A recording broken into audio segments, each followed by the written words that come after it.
for being here. If you're going to catch this on the replay, well, by golly, we appreciate you for that too. We do indeed. I want to thank all of you outstanding, wonderful people tuning in. Make sure you do the old thumbs up. We're going to talk tonight. We got a lot to talk about. We do indeed. We're going to try to have some fun, have some humor, talk some business, see what we think about different topics of the world. So thank you for being here. Young man Ken is in the house. Ken, how are you? Good to see you. Forgot I was going to tell you. That's all right. I was going to tell you something, but I forgot. So never mind. You don't get to know. What have you been up to all day? It's a good day in my neighborhood, I think. Oh, I got to save this. Hang on.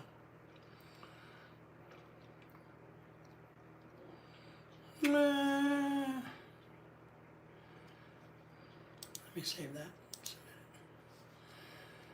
I'm trying to become a brand ambassador for luxury homes.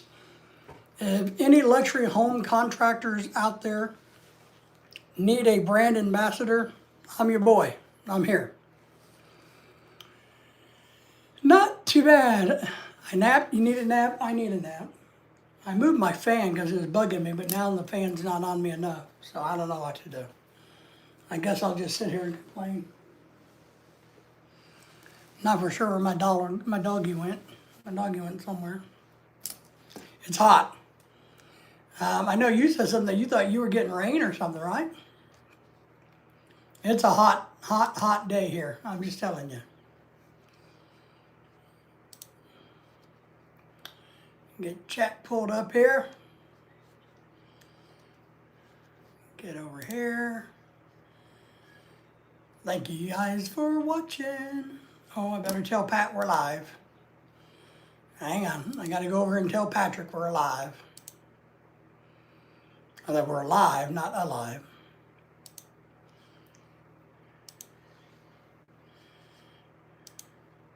We are live. There you go. Pat likes me to send him a message.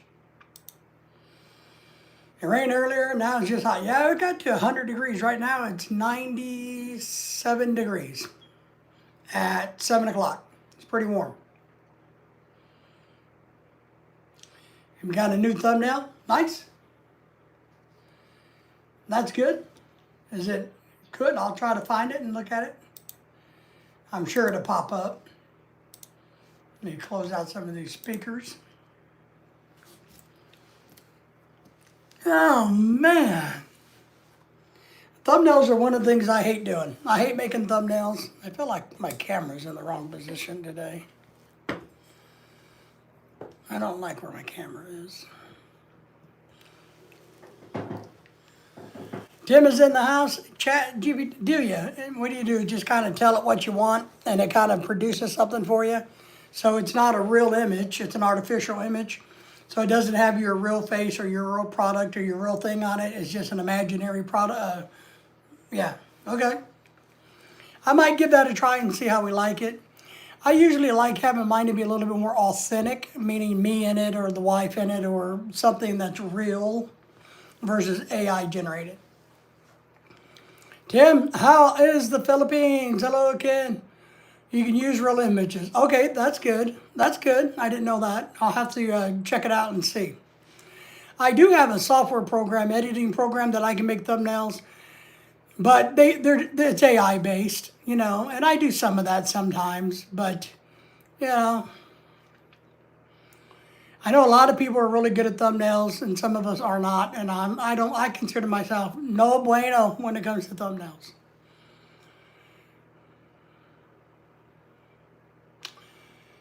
Hello, everybody. Thank you for the thumbs up. I've edited my image before tonight. It's all AI. Okay. All right. So we got some stuff. It's like the video I did the other day. You know, the little motion picture of Lorelai and I. That's AI. They actually took my Femora software. I took a picture and said, here, I want this to be animated. And they animated the picture, and I slid that into the video. Over 40 hours of rain. Yeah, I saw that you guys were getting kicked in the teeth for rain. You know, I don't, yeah, it's raining a lot in the Philippines for some reason. It seems just to be an extremely wet season, a wet season. It seems to be a wet season for the Philippines. I got to turn that fan. All right, hold on.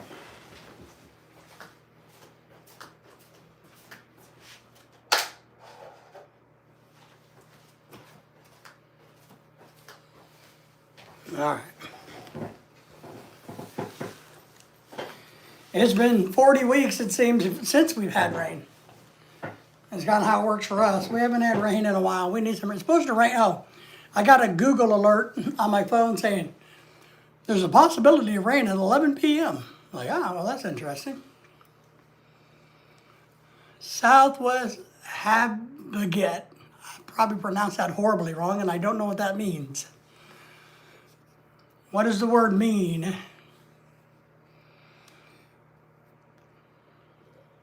There we go. That's a little better. I got some air moving. I've been working in my wife's office. Tomorrow we're going to stage it because we're going to do a video in her office for the first time. I hope she gets excited. I want my wife to be the speaker in the video. It's her office. It's her gadget. But tonight I've been working in there a little bit trying to clean it up. It's not really dirty or anything. It just needs to be organized a little bit because her office is kind of like our catch-all room. And since I don't have my garage set up and organized because I'm in the middle of that mess, her room is a mess because I keep putting shit in there. It means raining season? Okay, all right. And I guess coming from the Southwest means that it's probably more intense, maybe. Ooh, more intensity. Here's the intensity button. There we go. Thank you all for being here. Don't be shy. Step in. We're going to talk. We're going to talk about the elephant in the room. We're going to talk about something that's taken over the news in America. America. America. Pat, good to see you, my friend. So, we're going to talk about Buc-ees beating up on, what's the place called? Beaver's Mini Mart. Or is it? Is it a fair fight? Is it a fight at all? What's the motivation behind it? I studied it today, and I think I understand, and I think there's some really cool, interesting legal side of it. But we're going to talk about that. It isn't heavy rain. Hello, Ken. Okay, so it's just kind of constant or consistent. Patrick, what have you been doing all day? Better have a good answer. Ken slept all day. I expect you young people to be motivated to do things. Ken says, I can give you a legal issue. Lay it on me. I'll fix it. I'll tell you what to do. May not like the answer, but I'll tell you what to do. So, Buc-ees, if you don't know does anybody in here know what Buc-ees is or what Buc-ees not? Does anybody know? Has anybody ever been to Buc-ees? Give me a number 1 in the chat if you've been to Buc-ees. Okay, because if you've been there, I know that you know what it is, right?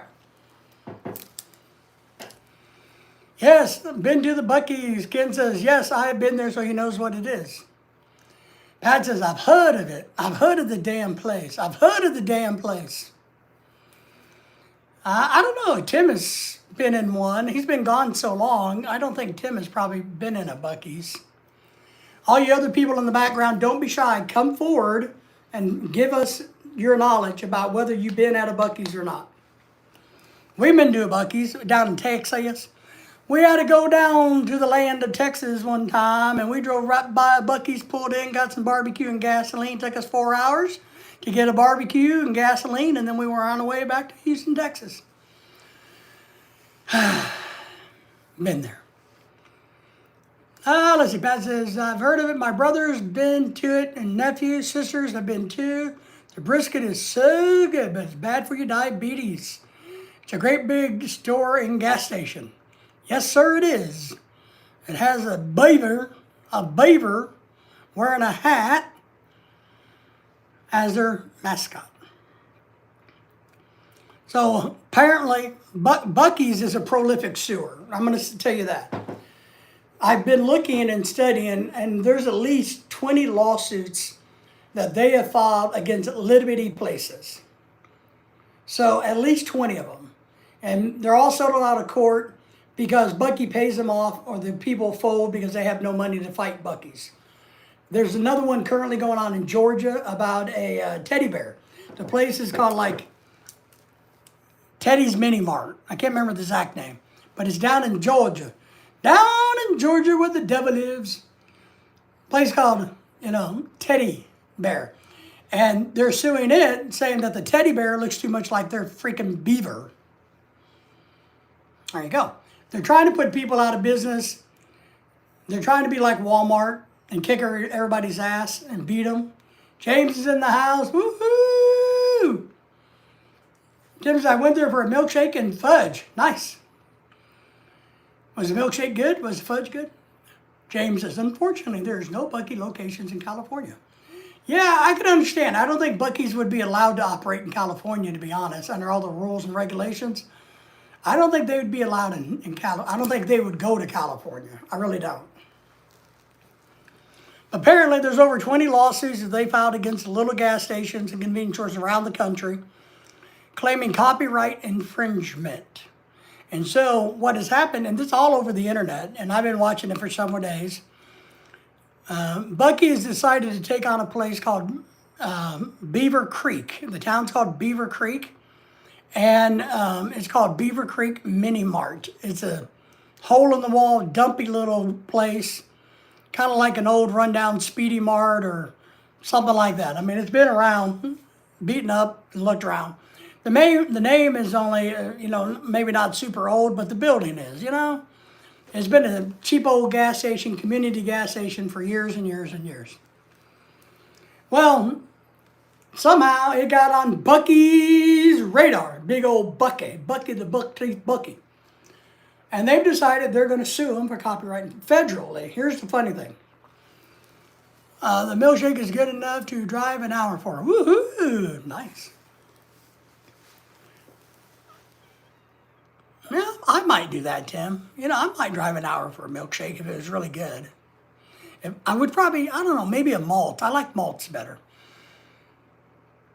But so, on the internet, if you guys haven't seen it, everybody is making fun of Buc-ee the Beaver. There's even lawyers making TV commercials about how the beaver will come and save you if a big corporation is attacking you. There's memes everywhere. It's funniness everywhere, and it's made mainstream media, which doesn't say a lot, but every media outlet's covered it. It's all over the internet. Social media is more powerful than regular media, by the way. Even the governor had to come out and say, no, you should back off. Politicians, senators, congressmen have come out and say, Buc-ee, you're bucking up the wrong damn beaver, boy. Good chocolate malted milkshake? Yes. Worse than the data centers issue? Yeah, maybe. I mean, it is to small businesses. I don't know a lot about the data center issues. I'm going to study that because I would like to know more about it. I don't know why everybody has their panties in a wad over the data center issue. But Buc-ee's has people coming out and saying, blah, blah, blah, we need to start a boycott. Small businesses are starting to band together and make a coalition to fight Buc-ee. There's actually a GoFundMe page raised for legal fees. Let me check. Let me make sure. On Tim. Let me get back up here. Hello, Pat. Thank you, Buc-ee's. Where is Tim? It's a great big gas station. Milkshakes and fudge. James is in the house.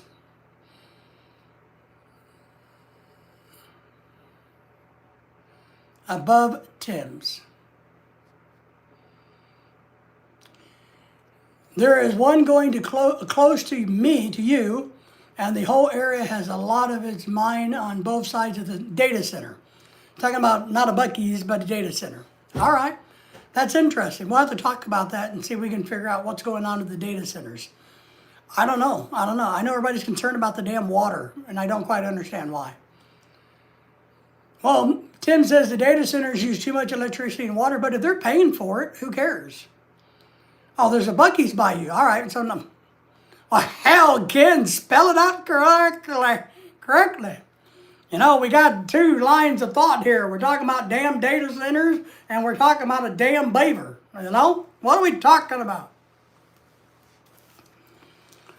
Buc-ees. So, but now there's a coalition of small business owners, and all of that good news. And Buc-ees, they finally came out and aired their case, why they're going to sue Buc-ee in federal, why they're going to sue Beaver Mart in federal court. They're trying to say, oh, the information's all lopsided. No, you guys are picking on us. Poor Buc-ees. Oh my God, you guys are beating up on poor Buc-ee the damn beaver. It's all lopsided. It's hurtful. You guys are making me feel sad because everybody's picking on Buc-ee the damn beaver. So they're whining and bitching, trying to sway argument back into their favor. Why they should be allowed and conquer all of these small businesses that have any type of furry ass creature in their logos. That is, oh man, yes. So,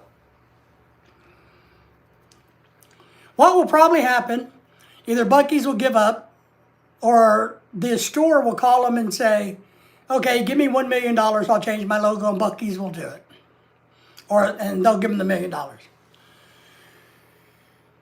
Here's what Buc-ee is said today.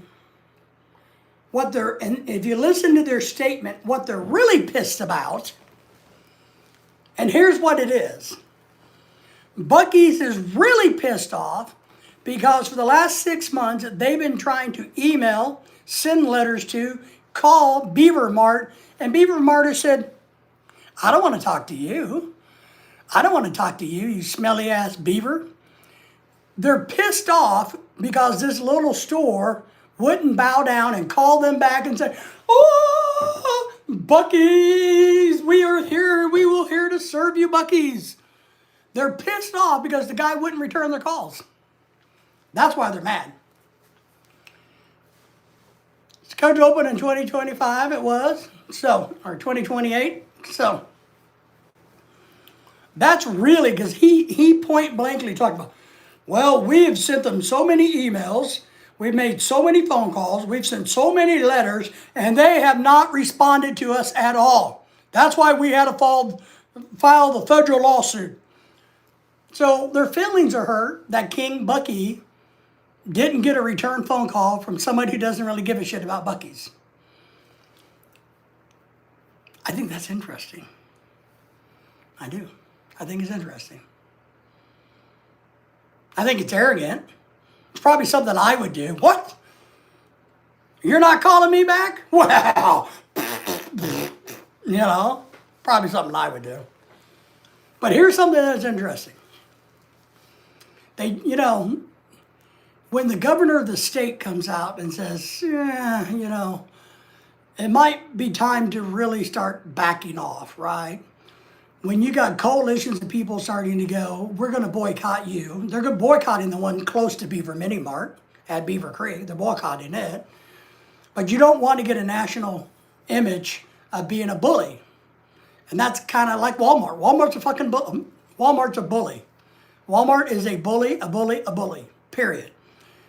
Does Buc-ee really want to be a bully? Apparently so. The big buck is mad because no one called him out. That's exactly what it was today. You could hear it in the statement. He emphasized, I have tried and they have refused. How effing dare them? Refuse me, I am King Buc-ee. Damn it. When I call you, you stand up and answer the phone and you kiss my ass. Maybe they think they're the president of Trump, Donald Trump. Maybe they're like the president of the country. Most people would answer the phone if the president calls, even if you like him or don't like him. Or at least I would. Whoops. Yes, I know. So, King Buc-ee is all pissed off. They're butthurt. The beaver got butthurt.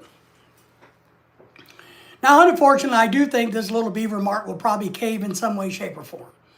Something, I really do. I mean, stupid Buc-ees will probably offer them $1 million. And look, if you want to pay me $1 million to change my damn logo, okay, okay, okay, I'll do it. Well, and they may not be. I mean, well, they probably are because they have credit card machines. But right, I mean, they just don't care about King Buc-ee. And why should they? Buc-ee's not on their radar. And you can really look at the two logos, image, they're nothing alike. And this store happens to be in Beaver Creek, and it's called Beaver Mini Mart. It's kind of like, there's also, one lawyer pointed out today how stupid this is, because there's not only like Beaver Ford, Beaver Chevrolet, Beaver Laundry, Beaver Hamburgers, Beaver in Beaver Creek. So now is Buc-ee going to come and sue all of them?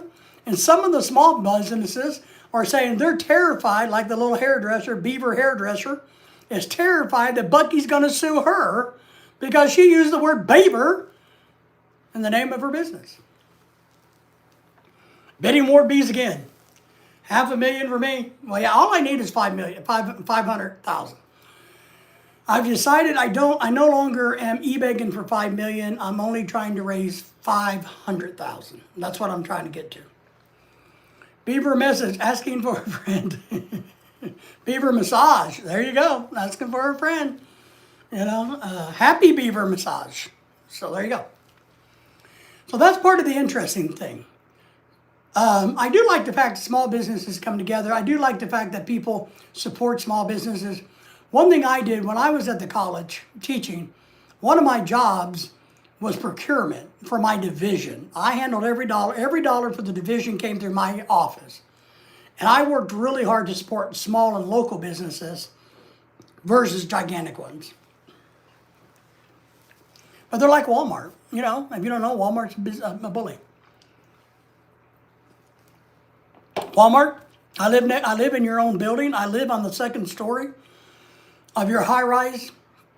I do. I live there. I'm next door to the CEO's office, but you're a bully. You're a horrible corporation. You treat people badly, your employees and the customers. Just telling you that. That's my opinion. Walmart. They will go after gas stations and small mom. That's what they're doing. Over 20 times, and now there's this one and the one in the teddy bear one, the Teddy's gas station in Georgia. Look, you can Google these. Teddy's gas station in Georgia now is also being sued by Buc-ee's for copyright infringement. I don't know how you get a damn teddy bear and a beaver to look alike. So apparently in Buc-ee's, King Buc-ee's world, this is my impression, my thoughts, King Buc-ee is going, anybody who has an animal as a logo has to bow down to us, and they got to get rid of it because we are the only animal logo in the whole entire world. We are the only one allowed to have an animal in our logo. If you don't know this, earlier in this year, they sued another one called Rocky the Moose, I think it was, in the same state, up north. Rocky the Moose or Rocky Mart or something, and they had a beaver. Remember Bullwinkle and Bullwinkle? And remember the cartoon that had a big moose in it? They had a moose that kind of looked like that, but not really. So they actually had a a Moose Mart. Maybe they called it Moose Mart. And Mooseburg or something like that. Buc-ee sued them. And what happened there was they gave that store a lot of money and he changed his logo. So they're doing this all over the country. It doesn't matter if they're in competition with you, meaning they're in your state. They're just doing it, hey, I'm Buc-ee the God, and everybody bows down to Buc-ee the God. That's how it comes across. And it's really sad. So they are going after small companies. Now, here's the interesting thing that a couple of attorneys have talked about. Even the governor has come out and said, so now, and I want to say, Democrats and Republicans have both come out and went, what? That looks like Buc-ee's? No, it doesn't. So everybody but Buc-ee's agrees that doesn't look anything like Buc-ee's. Rocky and Bullwinkle. Is that what it was? Okay, Rocky and Bullwinkle. The flying squirrel. There you go. That likes that. So, but here's what Buc-ees says. Buc-ees says they filed and this is what we're talking about. This might be the interesting legal thing.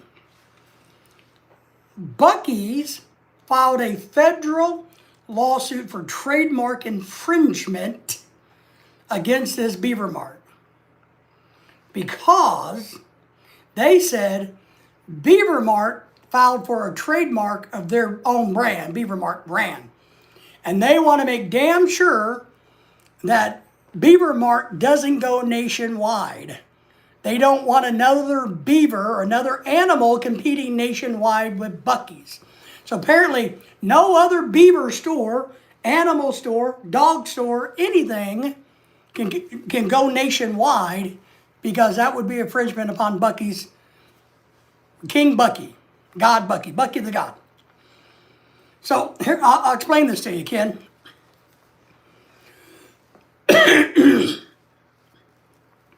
So they filed a federal lawsuit for trademark. Mini Mart, Beaver Mart, whatever it's called, Beaver Mart, they didn't file a trademark, a federal trademark. They didn't do that. What they filed was a trade name in their own home state.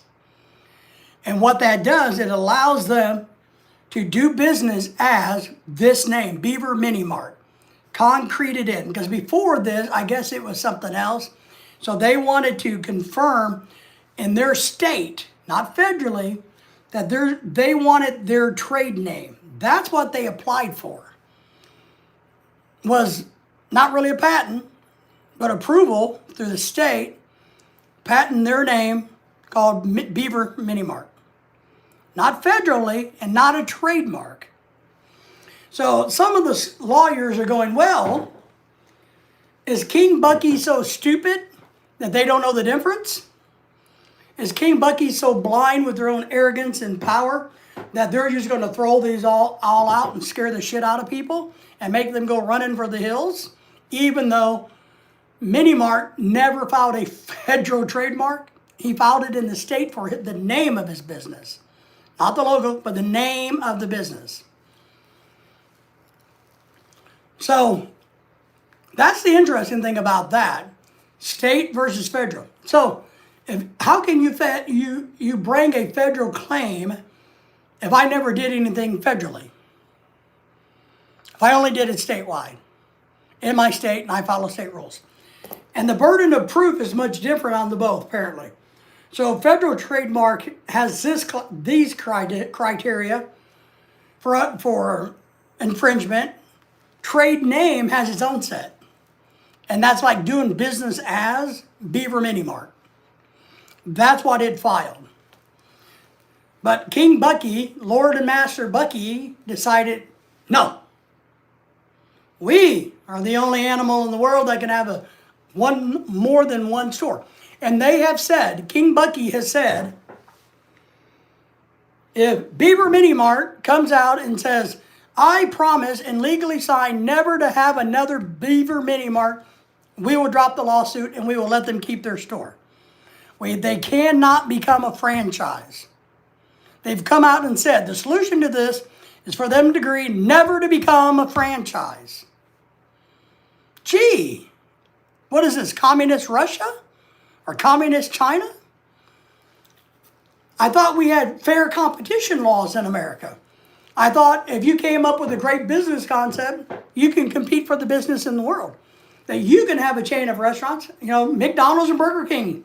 They both sell damn hamburgers. So under their logic is, nobody could ever have another gas station, another food place, another anything that has an animal in it with a franchise. What if Chick-fil-A put a chicken? Why are they going after Chick-fil-A? Chick-fil-A has a chicken in their logo.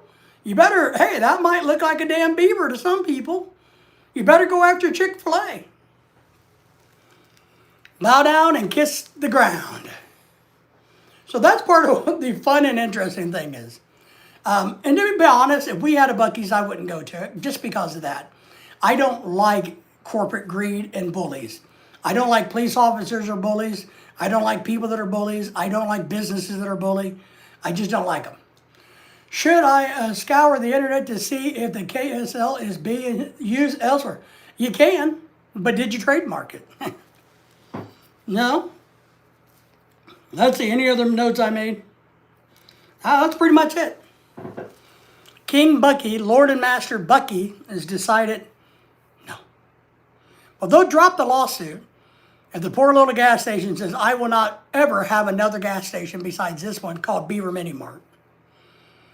It's like saying Speedy Mart. Well, you guys are old. Speedy Mart, or what's the new one that bought a bunch of stuff out? Maverick. It's like Come and Go saying Maverick, or Casey saying Maverick can never have another gas station, you know. Interesting though, right? All right. So here's our mission, ladies and gentlemen.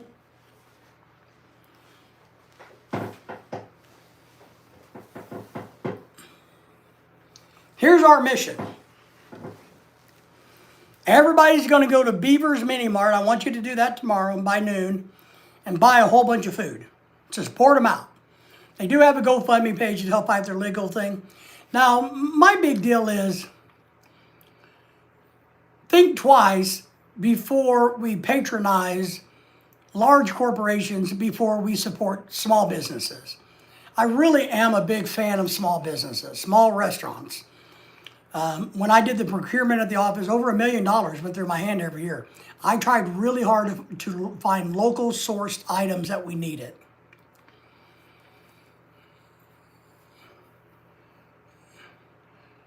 Patrick says, Burger King used to be Burger Queen a long time ago. I remember that was kind of, really, Burger Queen? I don't remember that.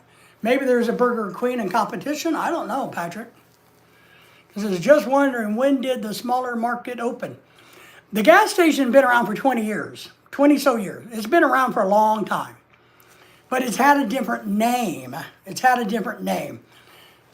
But back in 2019, Buc-ees has been around, the name Buc-ees has been around longer than the name Beaver Mini Mart. If that answers your question. The store has been there longer under a different name. In 2019, the guy renamed it Beaver's Mini Mart because it's in Beaver Creek. And Ford was called Beaver, Chevy was called Beaver, and everybody else under the sun. And Beaver Creek was called Beaver. All right. We'll have to Google that. That's pretty cool, Patrick. Road trip, where's the battle being held at? That's right. So, don't support greedy big corporations. That's all I encourage you to do. Now, just don't, even the ones I have stock in, I don't want you going and supporting them. I just don't. I remember the history of it. Very nice, Patrick. That's cool. I wonder if that was nationwide. Let me Google some. So what do you guys think about this? You know, let's see. And we're going to talk about now that we got time and I got that off my chest, and we all know that King Beaver sucks.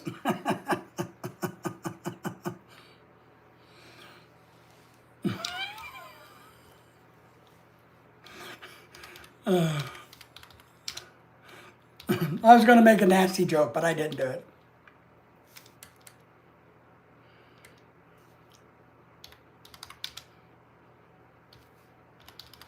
Because I'm a good guy. I don't like that. I don't like it. I just, you know,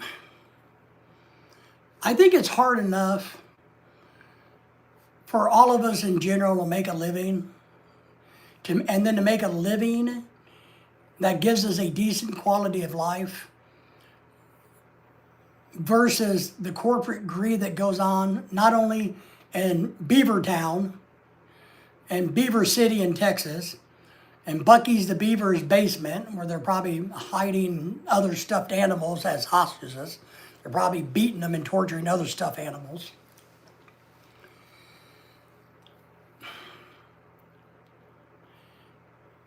We can barely live. Most people struggle. Most people, right? So when you're trying to have the American dream and you're trying to make a business and build your way out of it and fight your way out of it and work your way out of it, I just think it's shitty when large corporations who have billions of dollars come along and say, no to you. Because it goes, and now look, I'm a believer in free enterprise. You should be able to make all the money you can. If you can make $1 billion, that's on you, buddy. I'm more proud of you. But when you tried to squash the competition, and this little Beaver Mini Mart is not a competition to Buc-ee's store. If you see the pictures of it, it is not competition. Buc-ee's can eat my beaver nuggets. There you go. That's what we like to see. No beaver for, that's our new rallying crowd. No beaver. No beaver. No Buc-ee's. No, Beaver Mini Mart, yes. Buc-ee's, no. So, I mean, I really mean that. I think it's so hard for us to hang on to money when you don't have a lot of it. And when we do start to accumulate money and get money, it's sad when it disappears because we've worked so damn hard for it, right? I mean, I'm scraping together. My goal is to buy my Filipino wife a house. I am, and that's what I'm working on. And I'll be damned if somebody takes that away from me. Oh, my vegetables. Mike is here to support, but Venus is about to call you. What is she going to call you? Is she going to call you the masked man? What is she going to call you? Is she going to call you Michael? Is she going to call you Friday the 13th? You know, what is she calling you? I was going down a different road, Michael. Sorry about that. I was on a kick, man. I was going excited about King Buc-ee kicking the shit out of poor some little mini mart called Beaver Mini Mart. But I do. I think it's important that we support people like my lawn mowing guy. You know, I've known him for years. He doesn't have a big business.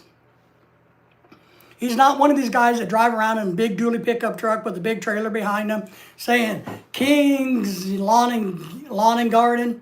He's a guy that drives a 30-year-old Suburban towing his trailer that looks like it, you know, could fall apart tomorrow. But he does good work. Mike says, hello, Pat. Patrick says, hello to you, Michael. There you go. Oh, Michael says, probably call me Moboho. All right. I don't know what the hell that means, but damn, you people are crazy now. As long as she calls you, that's all that matters, right? As long as she calls you. Michael's good to see you, by the way. Thank you for being here. We are on our pathway to raise $500,000 is my goal. I used to have a goal of $5 million. That didn't work out, so I lowered it. So that's all that matters. All right. So, all right, we kind of got that. Tim says, my hometown in New York died when Walmart. That's correct. And I'm equating Buc-ee's to that. Because Buc-ee has taken the Walmart strategy. I'm telling you, I talked about this today with my brother. Buc-ee's is building their compound right outside of a city towards the interstate. All the mom and pop places are giving up because everybody's rushing to Buc-ee to get that damn barbecue sandwich and to get the gas that you got to wait 4 hours in line for. So they're abandoning their town businesses. Walmart did the same thing. Walmart, Lowe's, and Home Depot did the same thing. Same business model. Walmart put a big old supercenter off the interstate a little bit, but outside of the town. It dragged the people to Walmart and ended up all the mom and pop stores. Lowe's did the same thing with hardware stores. Home Depot did the same thing with hardware stores. Right by the interstate, close and easy to get to, big shopping center, mom and pop stores go belly up. Free enterprise, it is. Patrick says, good to see you, my friend. I hope he means me. And I don't know if he's referring to others in the chat, but I would hope poor little Michael is referring to me, the Lord and Master of the Hat. You know, I am the Lord and Master of the universe, and I will be coming down on Buc-ee's later today. So Tim says, hello, Michael. So, damn, Buc-ee's got me fired up for no other reason than just because. All right, Patrick. Patrick, I'm going to read because I found it. I found the story on what, here it is. Because Patrick mentioned that Burger Queen has a connection or used to be Burger King. Now, Burger King used to be Burger Queen. And I've never heard that, so I've Googled it. And you know, nothing Everything you see on the internet is 1,000% true. Free enterprise is always not free. It is not. Well, let me say this. Free enterprise is not fair enterprise. Free enterprise is not fair enterprise. Because those who can squash will squash. Just cough up a better product model. Do it better. Don't kill your competition. Just do it better. Why can't you do that? And I was like YouTube. The better channel, forget the girl channels, because we all know that's a different venue. But all of us out here trying to make a buck on YouTube, trying to build our social media brand, all I'm doing is trying to do it better than Michael and Patrick and Tim and Billy Bob Thornton and, Ronald Reagan. Well, he's dead, so I can't say Ronald Reagan. But other people that are alive, I'm just trying to be better than they are to attract the dollars to my product. Make a better product. Make a good product. But don't sabotage the whole entire community for corporate greed. All right. So, Pat, I did find it. And Patrick is very smart. He's a very smart young man. Well, now he's old. He's 51. So, Patrick is no longer a young man. He's an old man. Let's see. So, I found some information about it. It says Burger Queen began. So, I thought I remember. Oh, no, it's Dairy Queen. Burger Queen began in 1956 in Winter Haven, Florida. We may move there. I don't know, my wife would like Winter Haven because it's kind of boring. But I've been studying Winter Haven. I like Winter Haven. There's only 50,000 people there. Home prices are really good. It's in the middle of the state. It's an hour away from Tampa, an hour away from Orlando, an hour away from the ocean.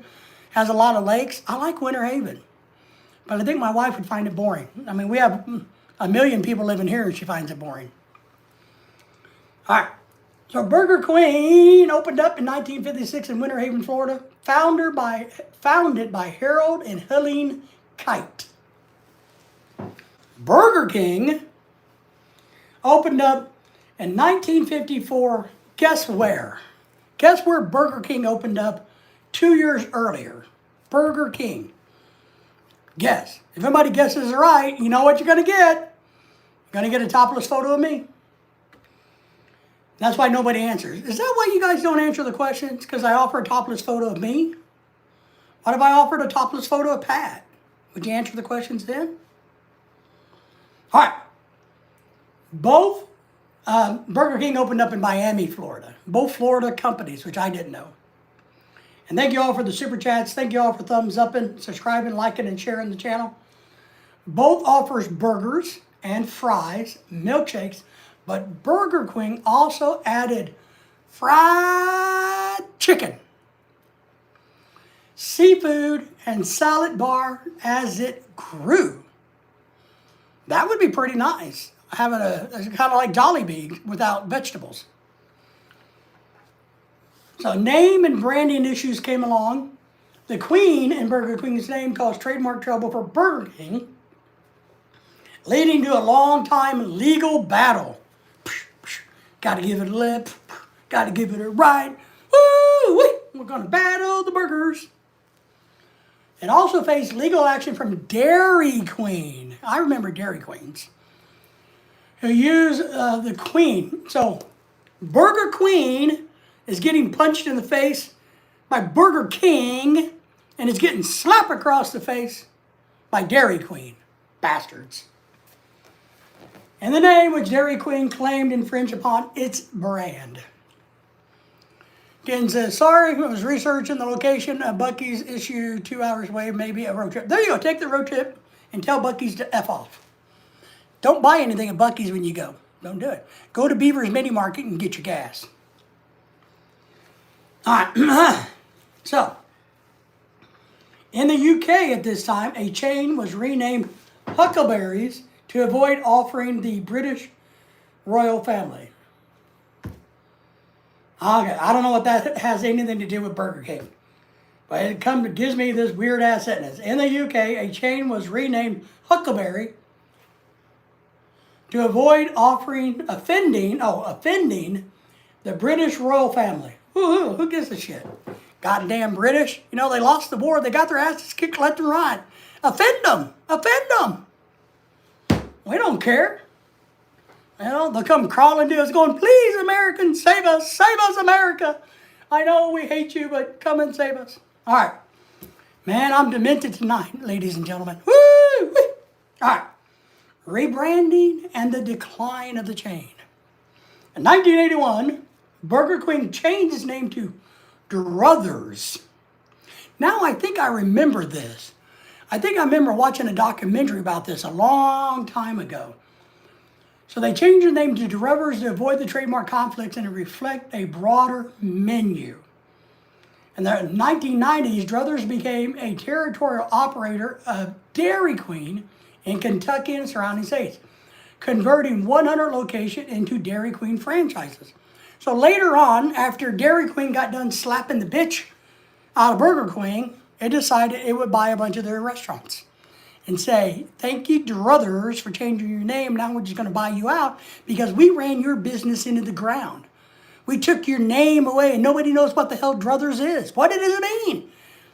What would the word Druthers tell me that there is food being sold here? How would I know that? Druthers makes me think of a shoe store. Damn it, they needed me back then.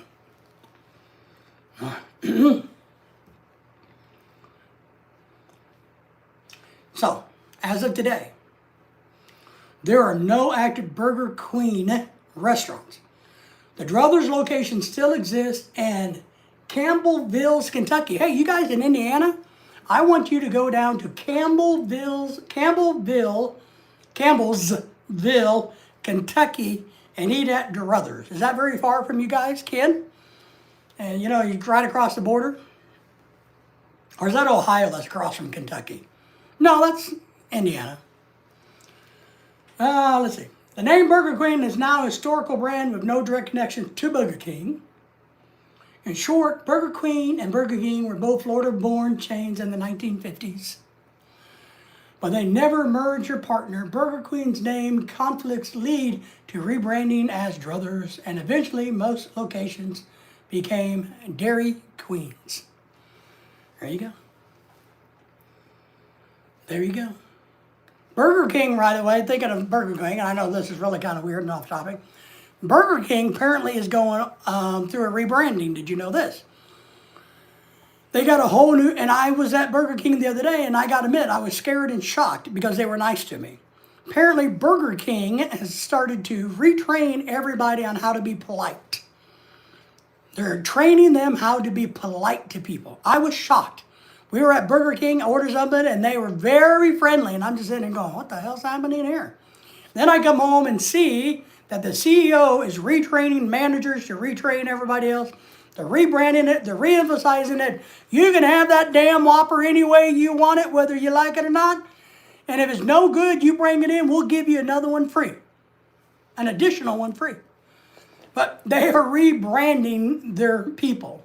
Thank God for that, because I hate to be this way, I hate when I travel and I go into fast food joints. I hate it.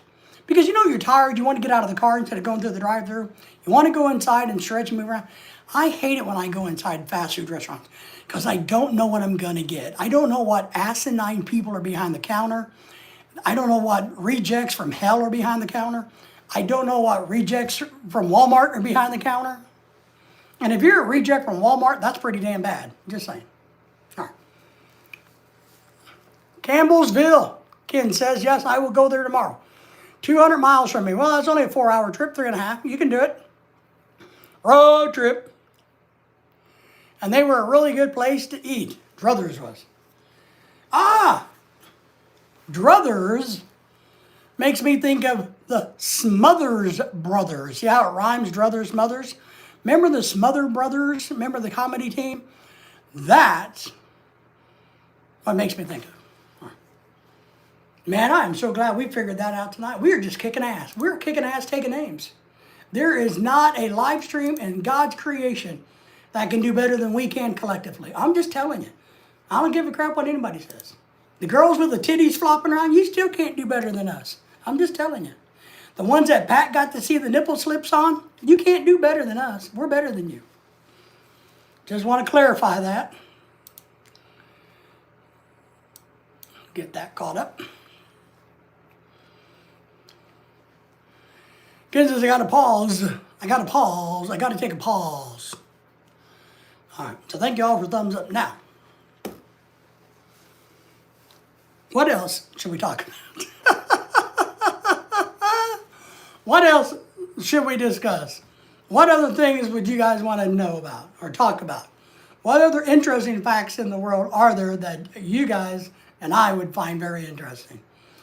You know, I love weird things, strange things, funny things. I talked to James Robinson on the phone today. He's doing well out there in the great state of California. He says everywhere he goes in California, it seems to be nuttier than ever, more confusion than ever, but he's doing well.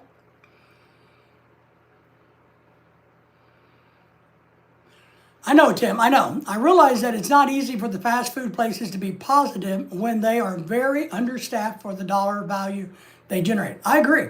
They get shit wages. I understand that. But, Tim, they chose to work there. And this is where I come from, because I come from a background of this. If you choose to go to work at Burger King for $1 an hour, and you don't have the right to bitch about getting $1 an hour. You just don't. You agreed to do the job for $1 an hour, then you need to do the job for $1 an hour and not quit. So I'm one of these people that I'm really big on whether the job sucks or not, the task at hand sucks or not, they are paying you to do that job. You chose to get hired on and to take a contract in sense that, yes, I will complete my 8-hour shift scrubbing toilets for $1 an hour. That's what I agreed to. Therefore, I need to scrub toilets for 8 hours a day for $1 an hour. I'm really big on that. I don't like it when I hear, and I saw this at the college. Yeah, people bitching and whining. Like, okay, so you're making 70 grand a year, and you're pissed off that there's no research grants and all these things. Do you not realize where you work? You work at a podunk little community college in the middle of nowhere. So you agreed, you signed that contract. I did that. I signed a contract that paid me X amount of dollars for 9 months. Then I signed another one for summer. I signed those and I agreed to do A, B, C, and D, and I did my damnedest to do those. I really did. So I am one of those type of people that really kind of believe that. I really do, Tim.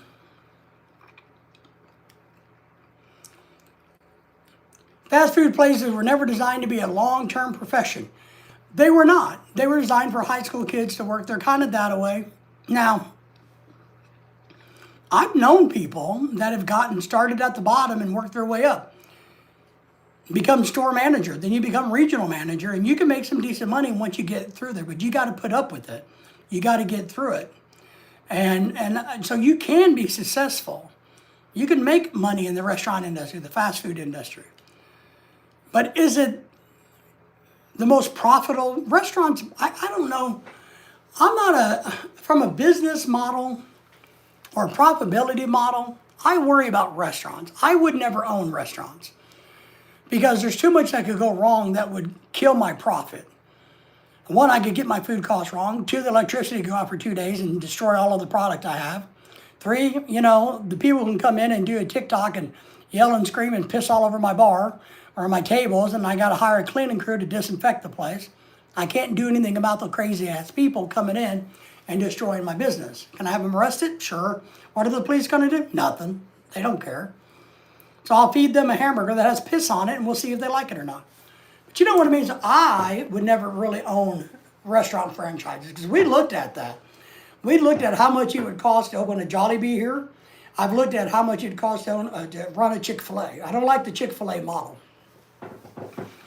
But I looked at it, and then there's another friend here who has that are worth millions of dollars. Looked at opening a Jollibee right here in our region. And financially, just not feasible. There's not enough business to support that type of investment. You're doing it on a hope and prayer. Too much work for the return. It is, but get you a different job. You know, you can go to Walmart and just kind of stand around and do nothing and get the same kind of money. You can. And I don't like, I think the wage, I believe this. I think the wage for wait staff and dine-in restaurants, you know, where we tip, has to go up. I think those restaurants are underpaying those people. And I know they accept it, but I think they should go up to half of what minimum wage is. So therefore, when their tips come in, it's actually more than a better living. So that's the incentive to do really good is one, you get a paycheck that's nice.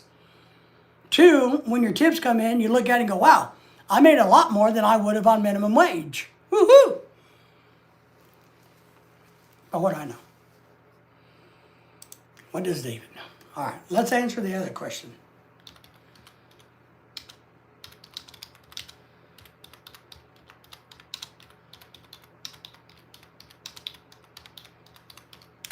So why do people hate data centers? I don't know this. I've never dug into why people hate data centers. Is it because they think they all belong to Elon Musk? Is it because Donald Trump said, hey, we should build our own data centers? So why do people hate data centers? What is the problem? All right, so I'm going to do a little reading here. Data centers, apparently, on my search engine here, it says, the main problem with data centers are they include extremely high electrical use, heavy water consumption. Now, I saw something about water consumption the other day. Air and noise pollution, land use conflicts, the raising of local energy costs, which doesn't make sense. The issue have triggered widespread community pushback across the U.S., especially in states like Virginia, where data centers consume up to 20% of the state's electricity. All right, I'm going to say this. If I'm the state of Virginia, let me say there's one coming to Arkansas, and it's going to take up 20% of my state's electricity. One, I would figure out if the electric companies can generate that, if they can produce an extra 26%. Because if they can, then there's no harm, no foul. So if the electric companies can boost up and ramp up their business and cover the 20%, no harm, no foul. If that's impossible, then what I would do is tell the plants, the data centers, that they're going to have to help build the infrastructure to cover that increase. It's not going to be a burden on the people of the state. They will have to cover the infrastructure to gap that 26%. I have been a dishwasher in a restaurant, also manager of the same place. See, you went from dishes to a tie, a shirt and tie. You went from the little man to the big man, you know? So, every business has a right to use electricity. Maybe they need to build generating plants inside of their facility. There's solutions to these problems. Noise pollution, there's ways to help with that. You know, air pollution, I don't know what data centers produce pollution. I don't know what pollution they produce. Keith in the house, good to see you, Keith. How are you? So, when you know, land conflicts, I get it. They got to take up a lot of room, kind of like a prison. Data centers apparently take up a lot of space, just like a prison does. They also use a lot of water.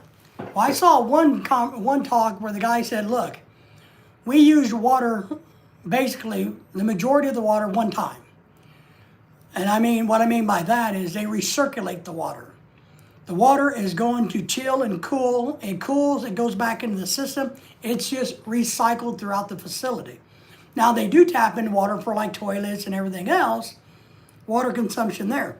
But once they kind of fill up their swimming pool, from what this guy was saying, they don't need to fill it up again unless something bad happens. Water and water pollution. Well, we have water scrubbers. You know, let's see what that says about water pollution. Let me see.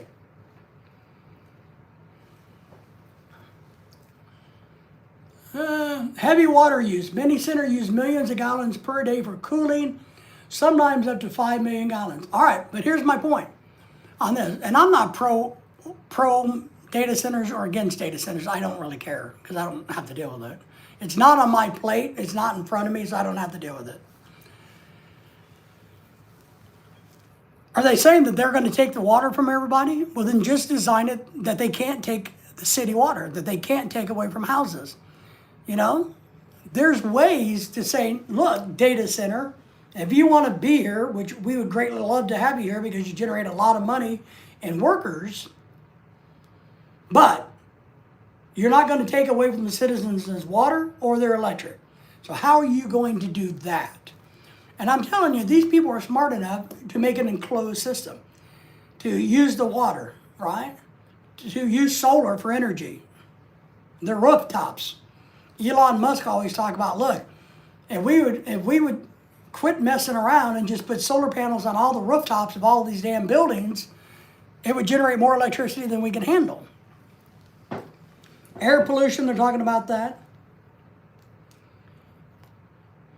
So there's somebody is saying here, facilities are often built in poor locations, poor regions. I don't know. I mean, okay, but wouldn't that be good for your economy? Because you have jobs now. You have people needing to work close to the data center so you can rent apartments. You can build houses. It's kind of like anything. If you build a new port for shipping, a community builds up around it, does it not? Wouldn't putting a new Walmart in, because we've seen this here. We got a little bitty town, and Walmart put a Walmart out here on the side of this little town. It's called Pea Ridge. They put it over here. Wasn't much around it at all. Well, the city was growing, but the city quit growing that way. They grew all to Walmart. Now Walmart is surrounded by neighborhoods and schools and everything else. Would that same thing happen? Bud says, how are you, Keith? Good to see you. Very few jobs of data centers. Okay. That's a good argument against them. They don't bring enough business into the local communities. Well, neither does prisons, right?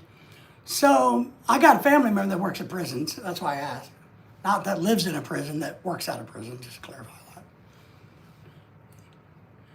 Powered by fossil fuels, data centers indirectly contribute to the indirectly, not directly, but indirectly, contribute to air pollution linked to respiratory and neurological diseases. Okay.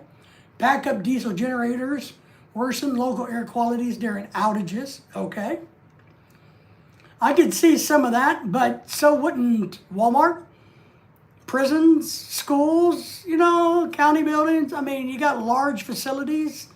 You got a Walmart warehouse. We have a Walmart warehouse that's over an acre in size. We do. Same thing there, right? Would it not be the same?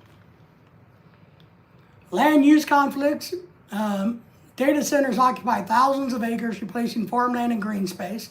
All right, so demand that they buy and donate extra land back to the community. They can make them do more environmental friendly buildings. And what I will say, because I really don't know that much about data centers, I would say the smart people would say, I want you to come to our state. Here are our concerns. What are you guys going to do before we let you in to do this? How are we going to work on the environmental issues? You got to come up with a plan for the environment to be here. It's called a land use permit. They have to do that. They have to do a land study to see how a business affects the environment. And that business has to come up with a solution to it. If they cut down 10 trees, you got to plant 20 trees. See what I mean? Same thing with the water issue. Despite tax breaks and promises of development, data centers create relatively few long-term jobs. All right. Residents increasingly view them as a bad deal for the local economy. Okay, it doesn't say why. Public concerns pollutions increase traffic during, boo-boo. Now, boo-hoo on this one. They're bitching because when they build them, there's more dust in the air. No matter what you build, if you're building 100 houses, you're going to get the same construction dust. If you're building 2 Walmarts, 1 Walmart, I don't care. Whatever you're building, you're disturbing the earth. You're going to get the dust fallout. So, summary, data centers pose a significant environmental, economic, and health problem, especially as AI generates their growth. All right. So the real question is then, if people think they're no bueno, what do data centers do? Do you want to ship them off to Mexico? And then you're going to bitch about how the data centers are down in Mexico. What I'm going to tell you is you can't have it both ways, is my feeling, right? You can't hate data centers and then bitch because our American data center is in another country. And then you guys all know that's what would happen. Everybody would bitch and moan, oh my God, you put our data center down in Mexico or Belize or Honduras. Oh, you anti-American corporations. Oh, you put us at risk. So, no matter how you look at this, data centers are going to catch shit, right? They're going to catch crap, no matter how you look at it. So the real question is, what is the real problem and what the real solution is? If you can't have them in Mexico because that makes them anti-American, and if you can't have them in America because that makes them bad for the economy and the pollution, what do you do with them? They're going to happen. So you try to get a great team of mindful people like Tim and I, Patrick. We could all solve this problem. Get together, figure out maybe instead of making a long farm, a big old spread out like a prison, you make a big, multi-story building. Less footprint. Who knows? All water is self-contained. When it rains, they collect new water from the rain. Those can help. You can put scrubbers in the facility to help clean the air as it leaves the building. Electricity, solar panels, generators, they can have their own internal power plant. You got to figure out if the electric companies can do anything for you. So that's my point. I don't know. But like I said, I don't know anything about data centers, and if I had to have one live next to me, I don't know if I would like it or not. I really don't. I couldn't tell you.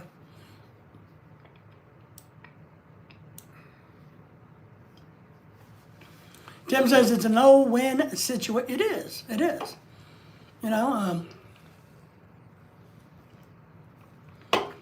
Can we put them out in the ocean? Can we make some weird floating platform out in the ocean? I doubt it. I don't think so. Can we just put them all out in the desert where people, won't give a shit?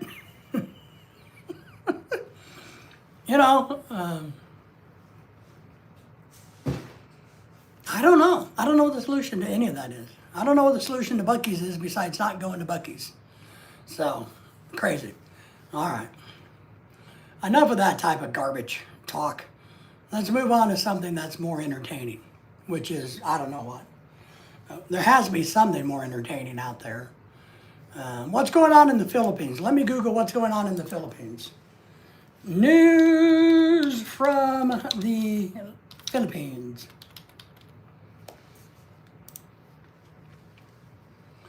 There is an earthquake off of southern Philippines at a shallow depth. 14 hours ago, let's see. A 6.3 earthquake struck off of the southern Philippines at a very shallow depth, it says. Southern Philippines, it doesn't say any towns or anything. It was jolting coastal communities, reminding the most serious fault system, tremors, blah, blah, blah, 6.3. Originated at a shallow depth beneath the sea, which is bad, by the way. Shallow is bad. Okay? What's the weather? I want to see what the weather is. I want to see what the weather in Cebu is. Because we've been getting reports that the weather's a bitch.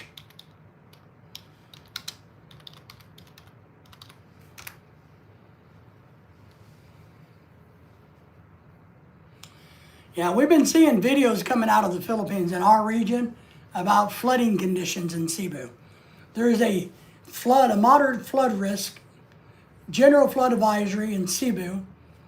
from the southwest monsoon affecting Luzon and the Visayas. Our rainfall forecast: light to moderate rains, thunderstorms. They could use the compact nuclear power pods. They are the size of a tractor trailer and power the yeah. See, Tim, that's brilliant, right? You could do that, and they could power the plant, the data centers. Should we put the data centers on military bases? You know, what if we took a data center and built a military base around it, or built it with a prison? So we build a prison that has all this land, and then we build a data center also. Because if the prisoners get sick, nobody cares because they're, criminals. I don't know. That's probably bad of me to say, right?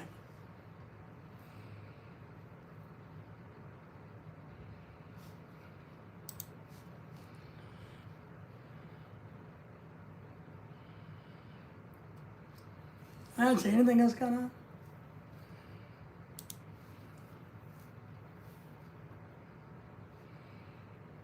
We can just build them next to nuclear power plants. And have the power go directly from the nuclear power plant into the data centers. And then, if, all hell breaks loose, then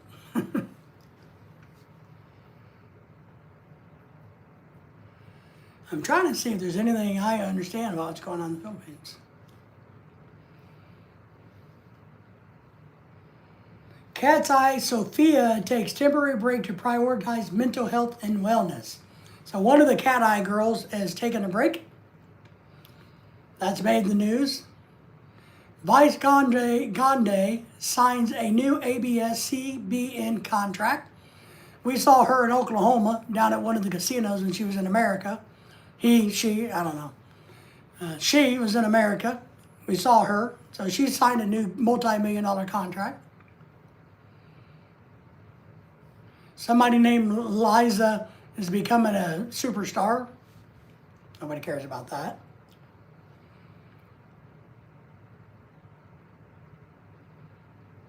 Manila Trench movement caused a Mindoro quake felt in Metro Manila. Apparently there's more space junk in the sky these days.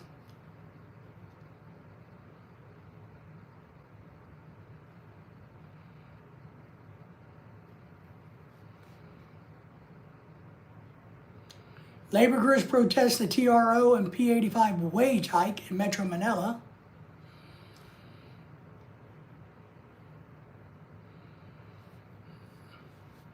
Doesn't look like a whole lot happening in today's news in the Philippines.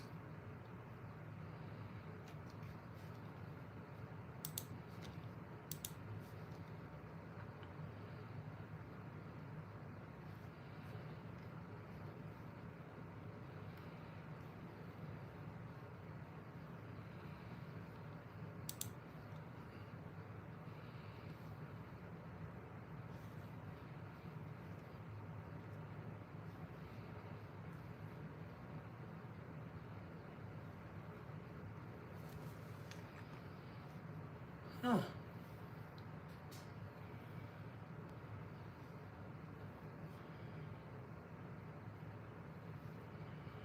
All right, interesting. Nothing too exciting. Big John Taylor's in the house. Hello, John. How are you? Good to see you, my friend. How are things in your part of the world? We've been busy down here. We've been bad-mouthing Buc-ees all night long, making fun of Buc-ees. So, I hope you're doing well.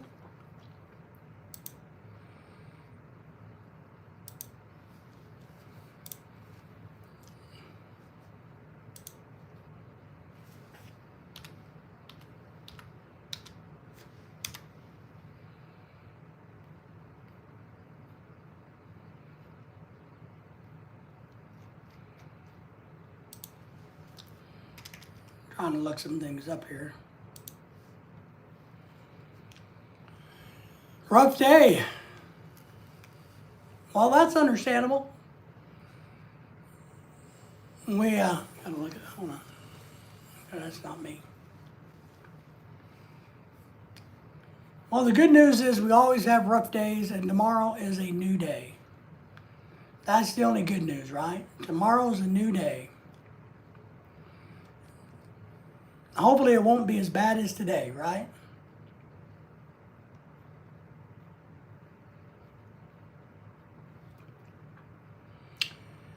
Big John is saying, hello, Jim, good to see you.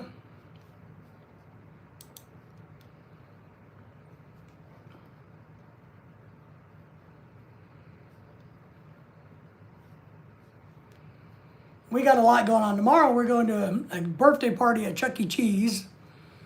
Apparently one of my wife's friends is having a child's birthday party at Chuck E. Cheese, so we got to go there. I'm not too excited about it. I'm hoping that they might have a quiet place at Chuck E. Cheese, which I don't think they will, that I could maybe just sit by myself and do some work, but I don't think they will. So I'm hoping maybe there's a Starbucks or something close to it that I could walk over to, you know, and enjoy myself. That's what I thought.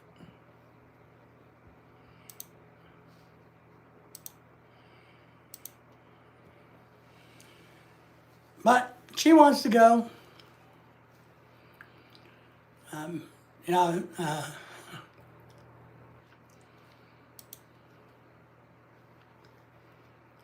so I might do a live stream tomorrow. Might do a live stream tomorrow.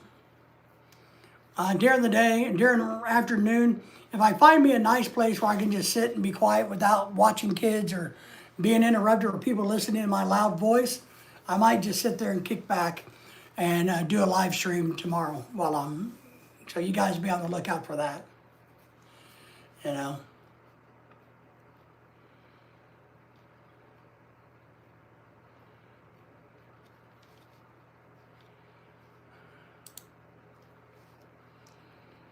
Other than that, and then we got to make some videos. Got to work on my wife's office tomorrow a little bit, get some cleanup stuff going. So we got a lot of stuff that we're going to do there. Got to make some videos that we promised we would make. We got to do that. We got to go to Walmart, which I hate. Need to get a couple little things. Hopefully, we're getting bored of the things that we've been cooking regularly, so I need to work on a new menu because, you know, we're pretty consistent in what we eat. But the bad thing about being consistent in what you eat, you get bored of it. So starting to get kind of bored of the things that we've been eating. So now I got to start thinking about how I'm going to change that up. You know, what are we going to eat? Because when we get up in the mornings, I get up early. Early. My wife gets up about 1. And she has waffles and pancakes, not waffles and eggs and sausage.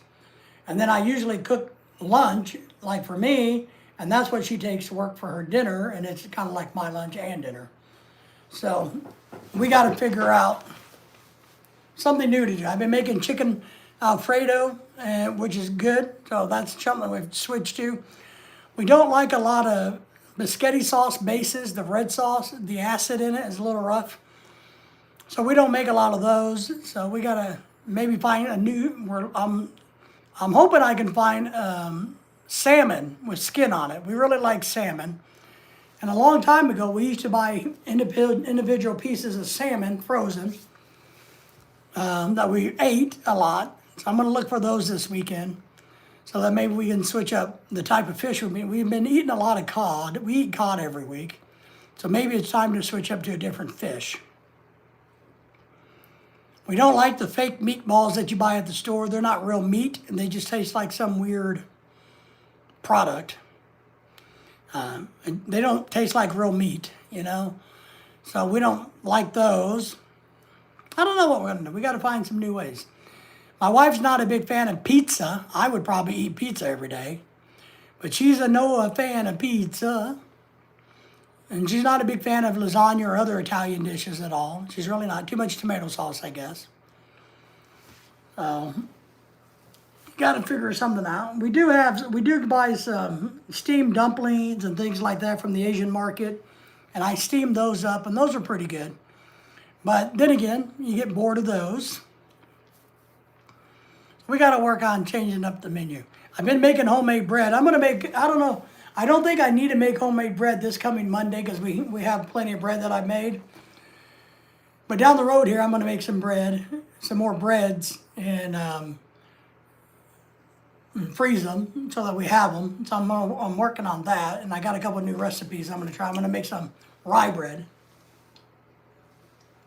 And then I'm gonna make some dinner rolls, and give some of those to some of our friends.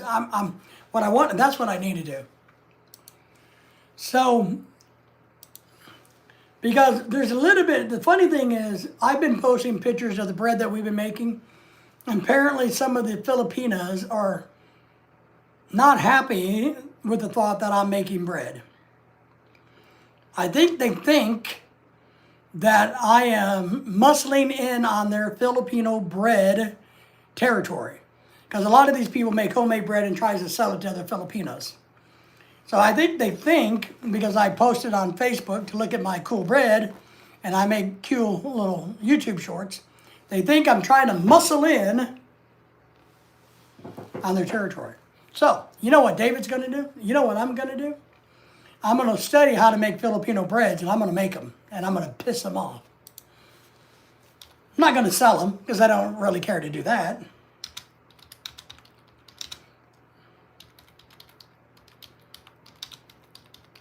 So I'm going to figure out the recipes for making Filipino breads, and I'm going to make them and go, woo, la, lee, look at me, you know. Like pandesal, Spanish bread, buc-ees, Filipino cheese bread. I like that one. So I'm going to make some of these and post it on Facebook and say, see there? I'm a better cook than you. I'm a better cook than you. So that's what I'm going to do. I'm going to do it. Is that petty of me? Maybe. It might be petty of me. But I can't help that. I can't help that I'm petty. It's just who I am in life. You know? So that's part of what I'm doing. So let me see. Ooh, my dog's barking. What happened, Lily? So what should we make first? Fresh pandesal or a Filipino cheese bread?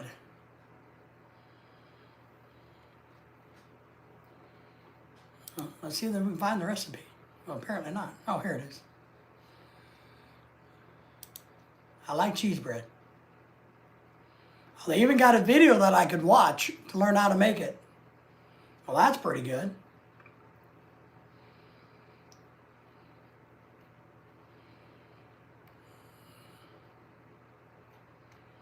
Well, I might have to. Here, let me mark this page, and I'll come back to it. Because I can always unmark it. All right, so what's in the ingredients?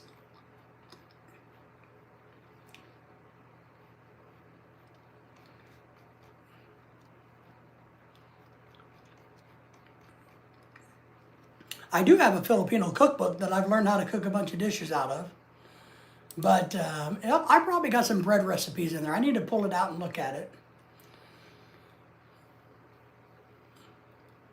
So we're going to be using activated yeast, no big deal, water, tablespoon, sugar, company shorts, milk, sugar, sugar, salt, flour, potato flakes, optional, and an egg. Okay, so it's real similar to what I made last week. For the streusel topping, Kraft cheese grated, flour, okay. I don't know, that kind of seems easy. That sounds like the bread I just made. A lot like the bread I just made. That's not very good. My wife hated the bread I just made. She said it had no flavor. So if this is Filipino bread is similar to what I just made, then let's not make that one.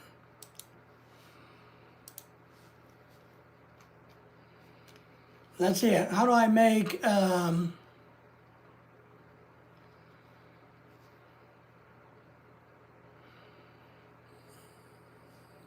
star bread? Star bread. anybody have Starbread before? Starbread or Buc-ees trademark cracked top, which looks like it has exploded, a sweet bun with sugar sprinkled on top. Can't be too hard. Oh, that's easy to make.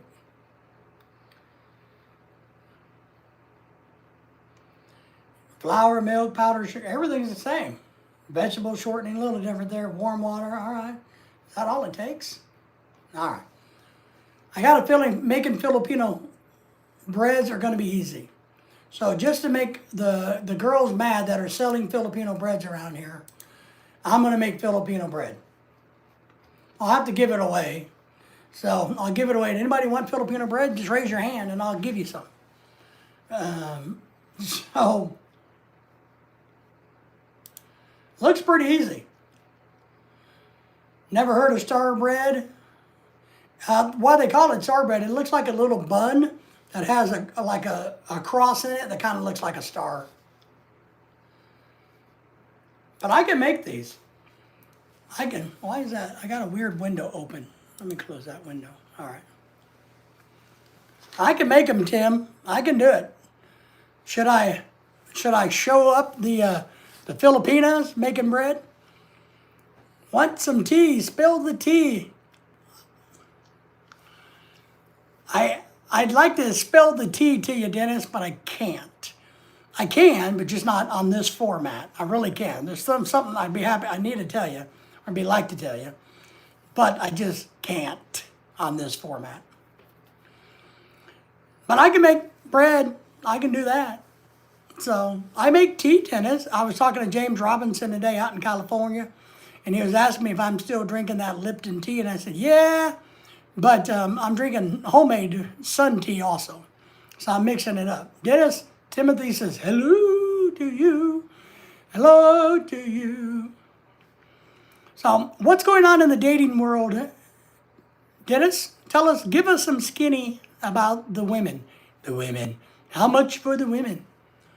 Tim, Pat, and all, yes, Pat is still drooling over women himself. He needs women.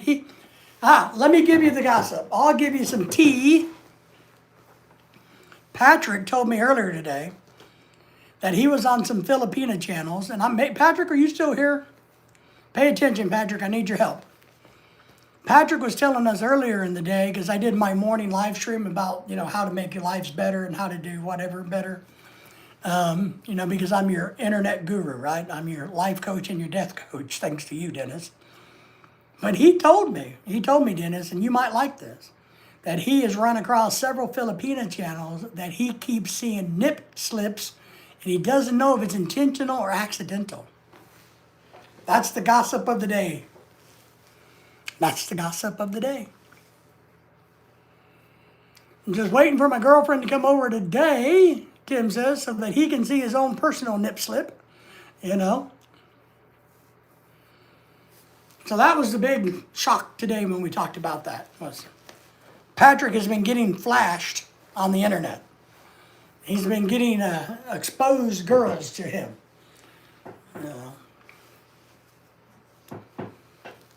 Arm candy is flashing Pat, is what's happening. Pat's having the time of his life now that he's turned 51 years of age.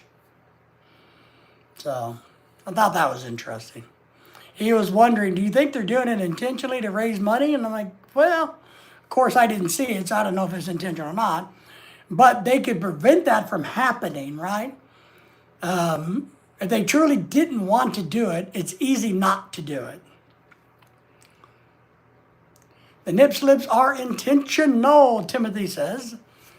I would agree because, look, having, I don't know if I'm trying. Lorelai saw me doing this earlier on the live stream, and she's like, what in the hell are you doing? And I'm like, I can't tell you, it's a secret. I'm trying to attract all the women to my channel. I'm trying to attract the women to the channel. She didn't think that was very funny.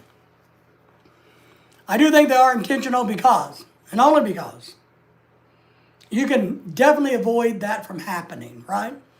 You can wear a bra, You can wear bigger clothes, tighter clothes, whatever. 10,000 ways of preventing that from happening.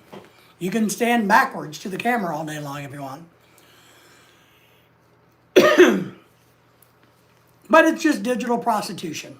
Digital pornography, whatever you want to call it. Is it all pornography digital? I don't know. But Patrick was telling us about that. And I don't know what channels those are. That's why I was going to ask Patrick so he could pass it on to Dennis. Because I know, Dennis might want to know what girls are doing the nip slips. And how much they're charging. That's the real question. How much are the girls charging? Are they going, oh, no. Oh, Patrick says, I'm back. See? It's like, oh, no, here's what happened. I accidentally, because I don't have good clothes. Can you send me money so I don't have a nip slip?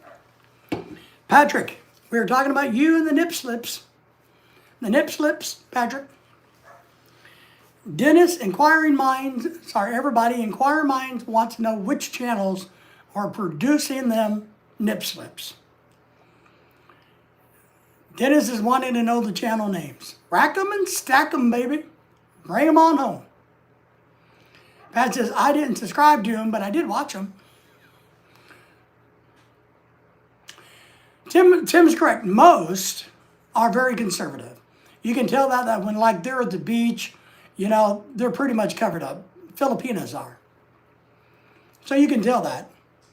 Dennis says, well, I don't need to know. You sure? You sure, Dennis? All right. All right.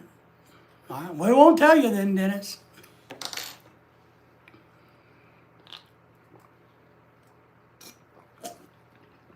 It's probably best not to know because those are the ones that those are the ones looking for your wallet, right, Dennis?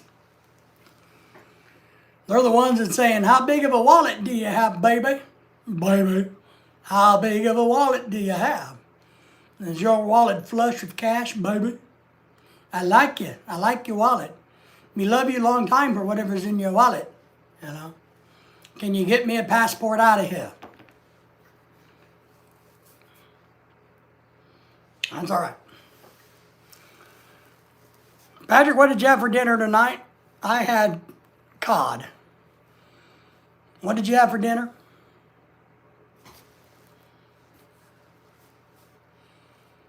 We never know what Dennis eats for dinner. He never tells us. You got too late for dinner tonight? All right, so you didn't cook anything? Did you go back to Burger King, have it your way? You're in good hands at Burger King. They're supposed to be nice to you now. Every Burger King has been retrained to be nice. Oh, yeah, you're going to cook the barbecue ribs today. You just didn't get around to it? All right. So, Jell-O is tonight for Tim. Dennis only wants candy that rubs him the right way.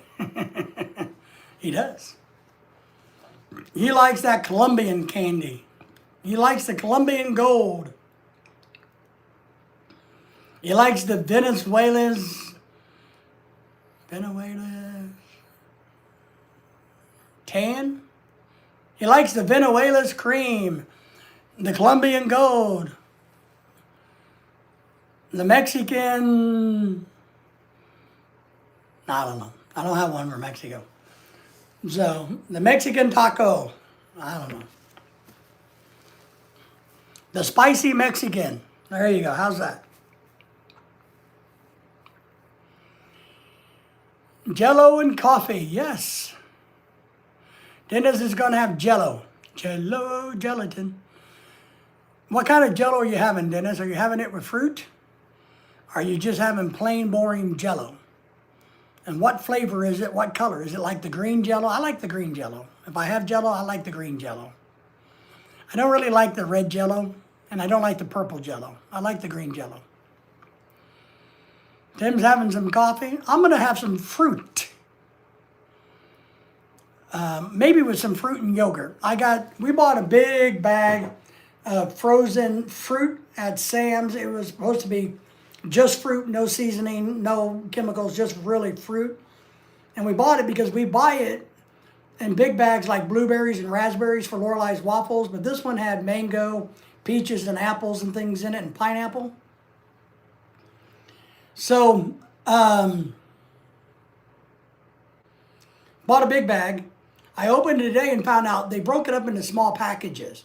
So I'm really excited. All I got to do is take one package out, and that's plenty.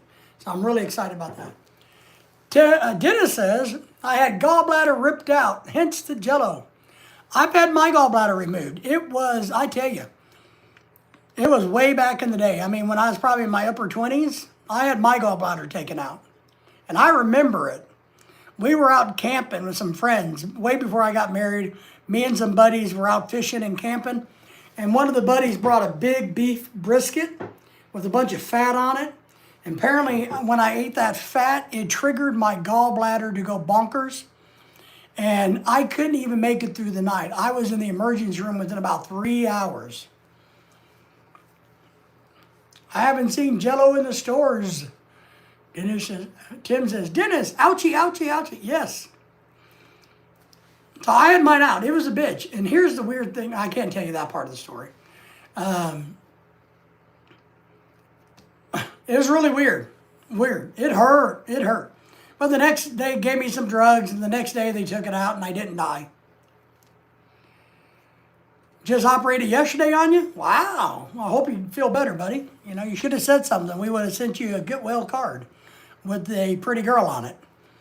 So, the moving around, if I remember right, the gentleness of moving around bothered me too.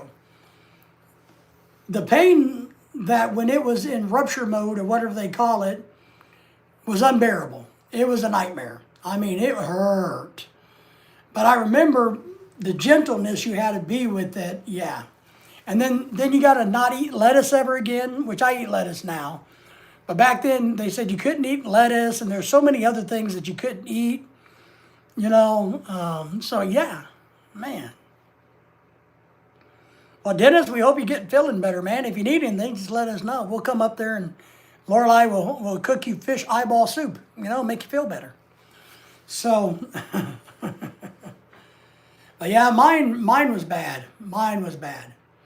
And that was the beginning of them starting to think there was something wrong with me.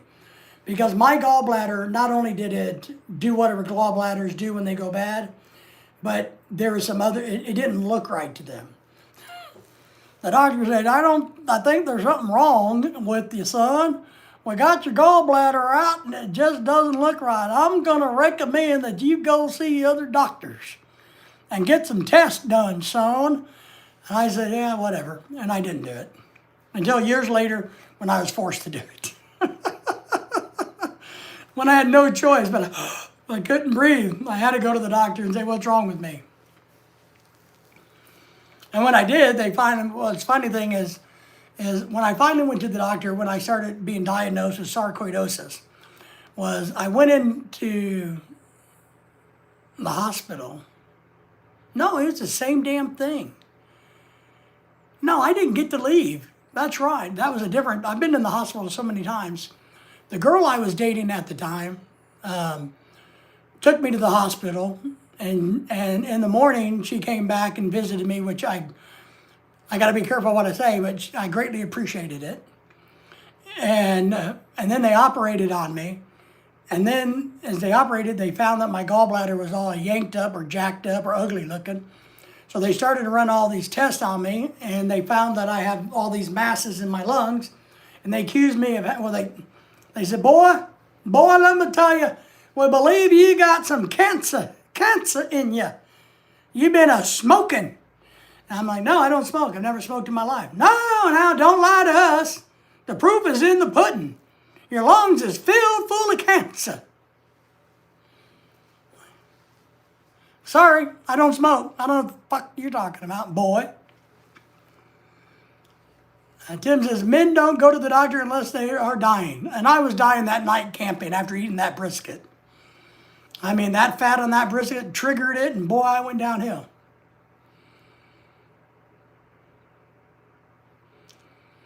You fought for 5 hours at home until it passed through the intestines. I thought I had food poisoning. I can kind of relate to that.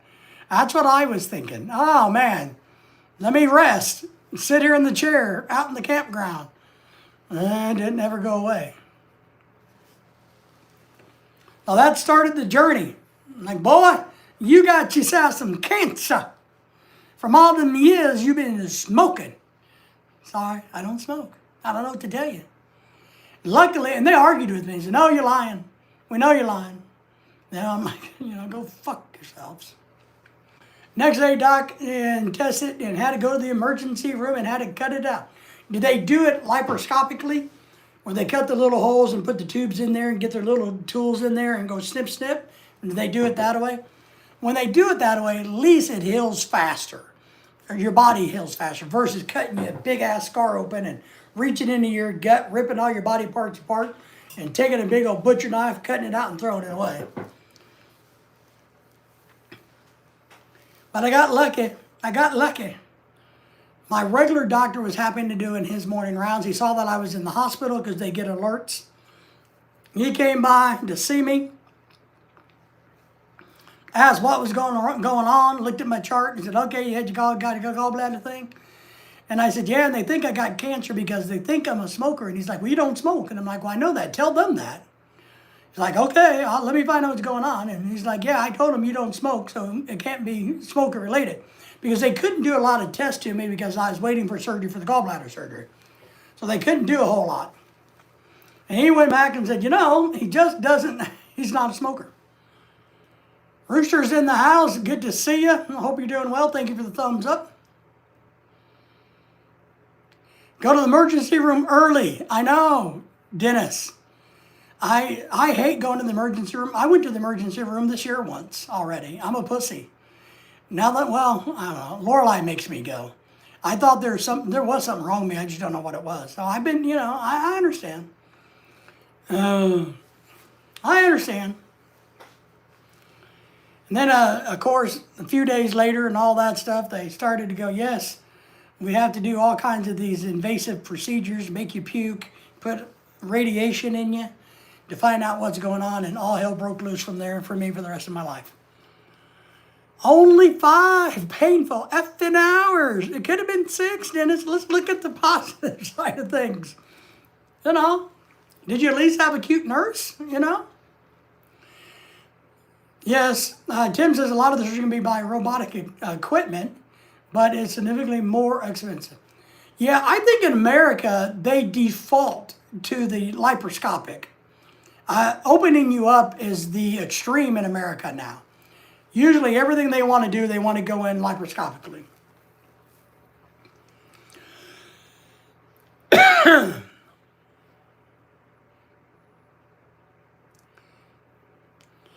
Rooster, I'm glad you enjoy smelling the farts of animals. I know that's probably a thing of yours. I'm happy for you if that's what you're into. Good luck with that. And, make sure you get out of your mama's basement once or twice. I was going to go if it lasted another 10 minutes. Oh, man, I'm with you. I think I went to the emergency room around 2 a.m. or something. I finally gave up and drove myself into the hospital and called the girl I was dating at the time to come save me. And she did. She did. She was nice. She didn't kill me. But yes. But now you got to take it really easy. You're not going to be able to travel for a few days. You need to relax, but you got to get up and walk and move around. You can't just sit there, Dennis. Did they give you a restricted diet for 10 days? And then they tell you don't ever eat lettuce again because you can't process it.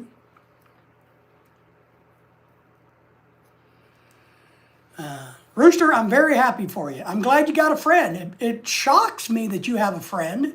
I mean, it totally blows my mind that somebody like you would actually have a friend. Now, the real question is, do you think he's your friend? Because he may not think that. He may not agree with you. He may go, I ain't friends with that dickhead. No, you may think he's your buddy, but he might be going, man, that guy's just a dickhead. So that's the real question. I'm shocked that you have a friend. Already up and at it. That's good. I'm serious. As much as I don't like doctors and anything, the one thing I have learned with all my medical shit is get your happy ass up out of that bed as quick as you can. Because the quicker you can get out of that bed, the quicker you can get to go home.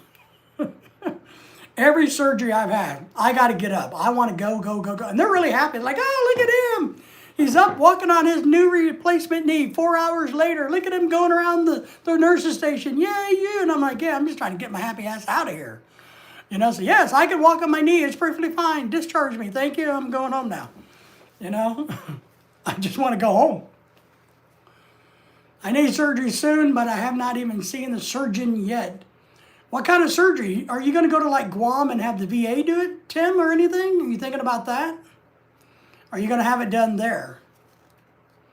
Because I know I talked to some veterans who fly over to Guam and have it done. Because I don't know if you have or did you say, there's not a military hospital for you guys over there in the Philippines, is there? Well, that was my motivation. I wanted to get up and out of the hospital because I hate hospitals. You know, especially after my coma, I really hate hospitals. So get me in, get me out. When we had the new...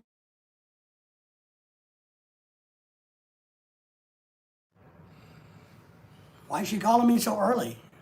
She's supposed to call me at 9 o'clock, 8:45. She's not watching her clock, her watch.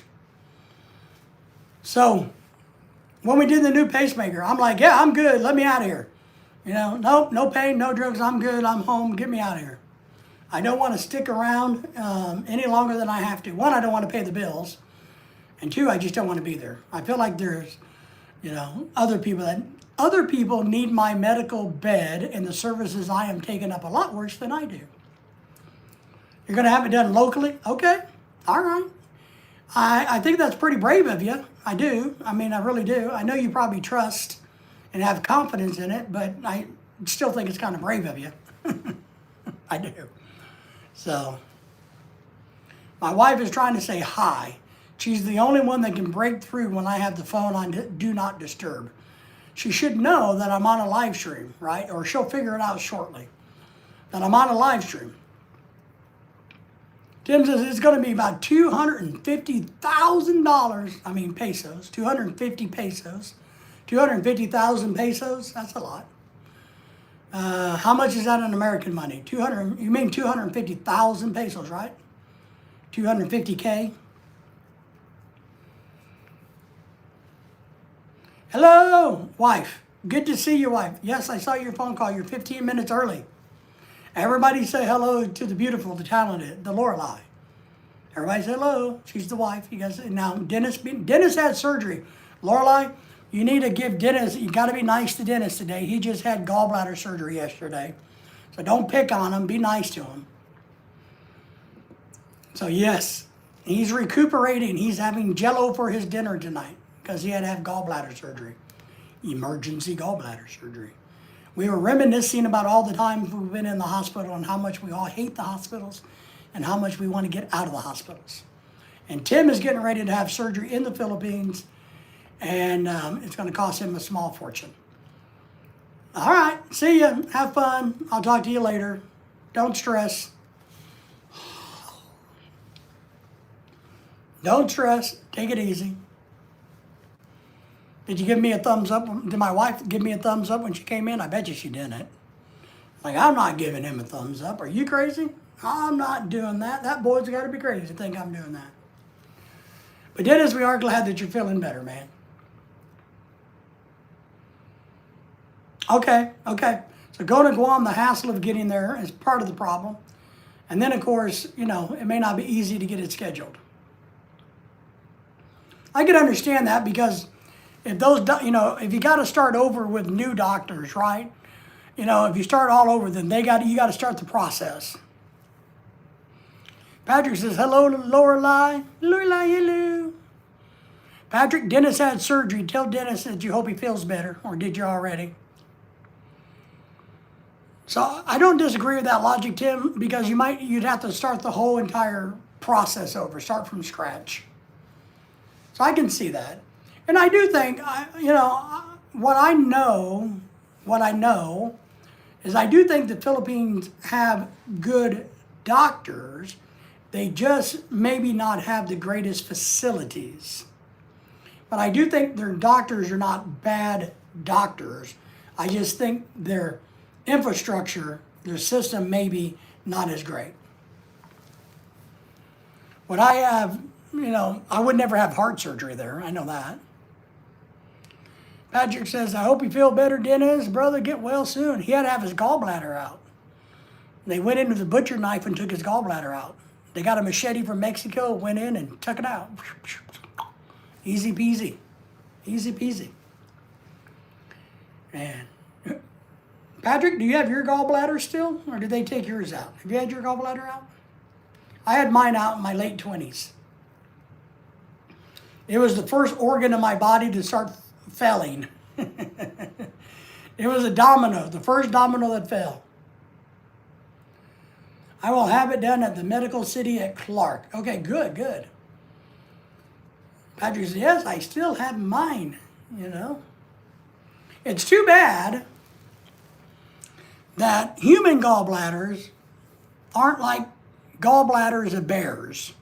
Because you know the gallbladder in a bear is worth a lot of money. So if the gallbladder in a human was worth a lot of money, then what we could do is trade them. Look, I need it out. I got to pay you to do it. You just keep the gallbladder and sell it, and we're even. I don't owe you anything, and, you know, we go about our business, you know. But I don't know why they don't want to keep the human gallbladder if a gallbladder of a bear is very... Why is a gallbladder of a bear 6? Does anybody know why bear gallbladders are sought after?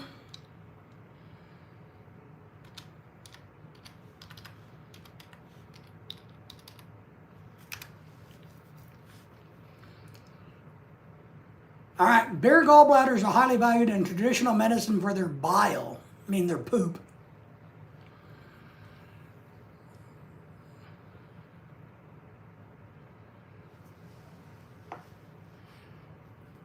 And other mammals. So we're mammals. Why can't ours be worth any money? Used to treat liver and gallbladder conditions. Digestive fluid produced by the liver bile aids in the digestion of fats, absorbents. Bears are unique because their bile contains a high concentration of some word I cannot pronounce, alcohol, acid, UDCA, compound that helps prevent cholesterol. All right. So maybe human gallbladders don't do all the cool stuff that bear gallbladders do.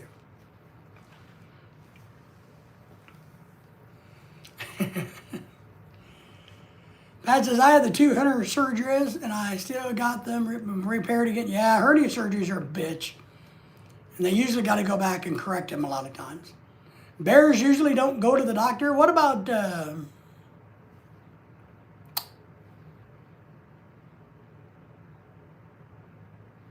what was the little bear on Smokey and the Bear? Remember Boo Boo? Was it Boo Boo? Was it Boo Boo? Boo Boo the bear? The little bear on Smokey and the Bear? Or Smokey the Bear? Was it Smokey the Bear or Smokey Bear? Was it Smokey Bear or Smokey the Bear?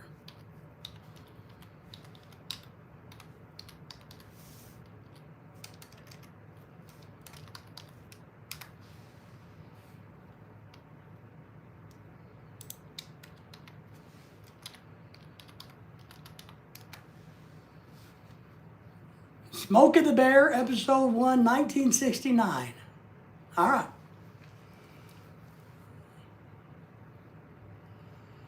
And on my heart, a hernia on the heart.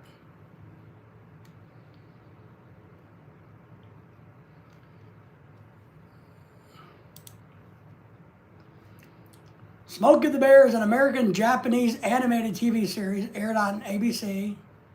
Okay. From Dell Comics, Smokey the Bear comic books is published. I'm looking for that little bear's name.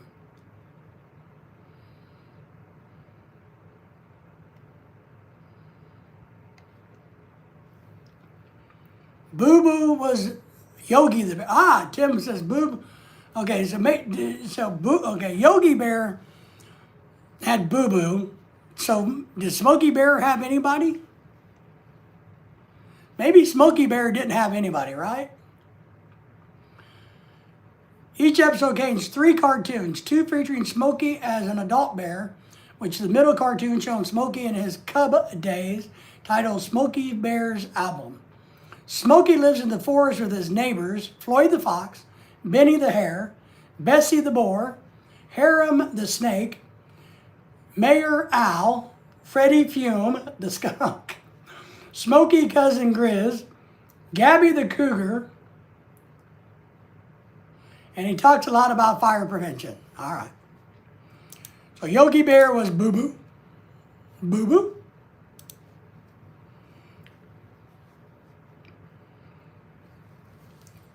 Hernia down below in the groin area. Yeah, I haven't had one of those, thank God.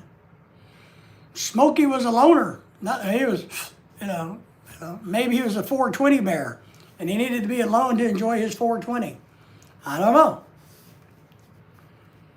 Yes, you're right. Yogi the bear was Boo Boo. A Boo Boo bear. What did he always say though? What was his name again? I forgot. Yogi.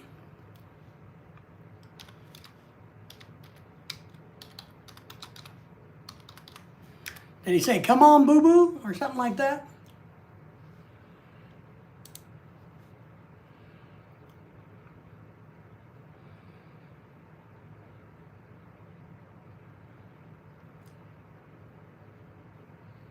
Hey, look, I'm Googling this, and they want me to give them $2.75. They want me to donate $2.75 to Wikipedia. They do. Just popped up from Wikipedia. Wants me to, I think it's Wikipedia. Yeah. They want me to give them $2.75. I'm not doing that. Catchphrases. Besides speaking in rhyme, Yogi Bear had a number of catchphrases, including his famous chant of excellent and greetings. Hey, hey, hey. His pet name for a picnic basket was Picnic Basket. And his favorite self-promotion, "I'm smarter than the average bear," he would say. Although he often overestimated his intelligence, was his deep, silly voice greets rangers with cordial, "Hello, Mr. Ranger, sir." He uses, "Hey there, boo-boo." It was, "Hey there, boo-boo."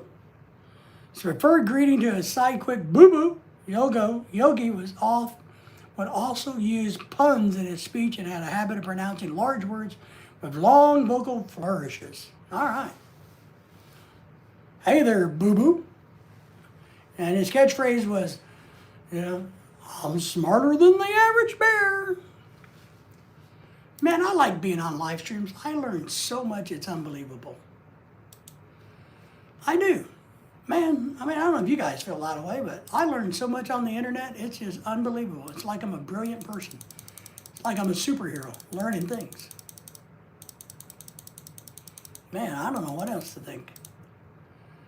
He was always still in the picnic basket. All right. Smarter than the average bear. Oh, I'm smarter than the average bear. Yes, I am. Yeah. I'm smarter than the average tropical shirt wearing guy. So somehow we went from Dennis having a gallbladder down to Yogi the bear. Boy, let me tell you. Yogi the bear.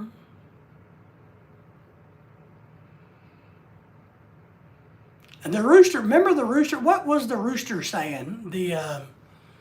Wasn't there a big giant rooster on one of the cartoons that always had a weird saying too?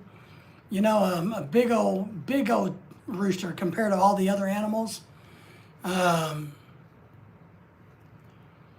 It wasn't the one on the cornflakes. It was like a cartoon. What was the ranger's name? Ranger. He didn't have a name. He didn't have a name. Let me double check.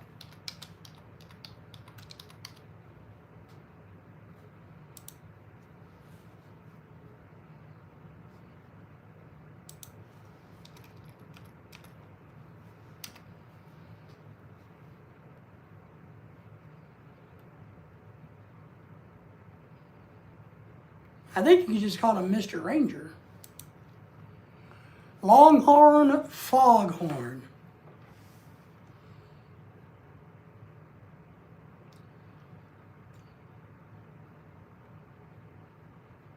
Catchphrases,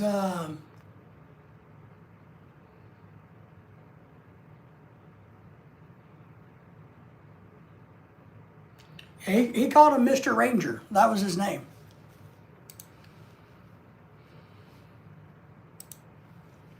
He didn't have a name. Foghorn Leghorn, that big old chicken.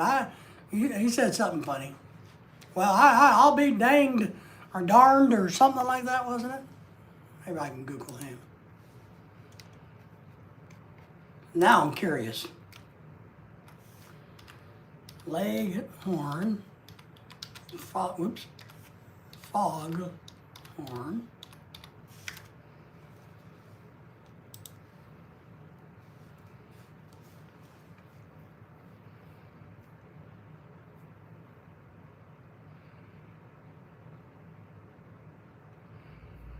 Town races. He had a rivalry with the barnyard dog. He had a deal with the dog. The cartoons involved him trying to prank war with barnyard dog. Never revealed how their feud started. In the first place, Foghorn was the initial aggressor, but unlike most of the other Looney Tunes rivalries, Foghorn pranked dog out of sheer self-amusement, and dog usually won with a winning hand nearly every short experience at a time. Did have some victories. That's what it was. So the cartoons opened up with Foghorn saying, Camp Town Lady. Boy, you can't get nothing from nothing. Oh, is that what it was?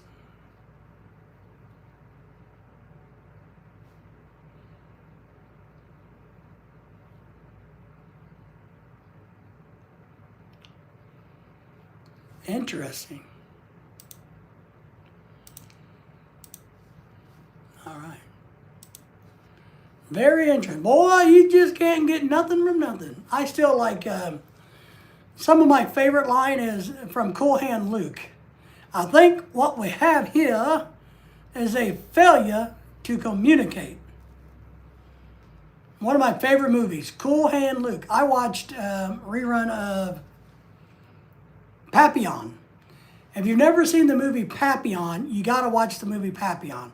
It's one of the greatest movies. They did two versions, one years ago originally with, I can't remember his name, Steve, the guy that was in Bullet, the movie The Bullet, and with Dustin Hoffman. And then they did another one with a couple of the other modern actors, which was fantastic.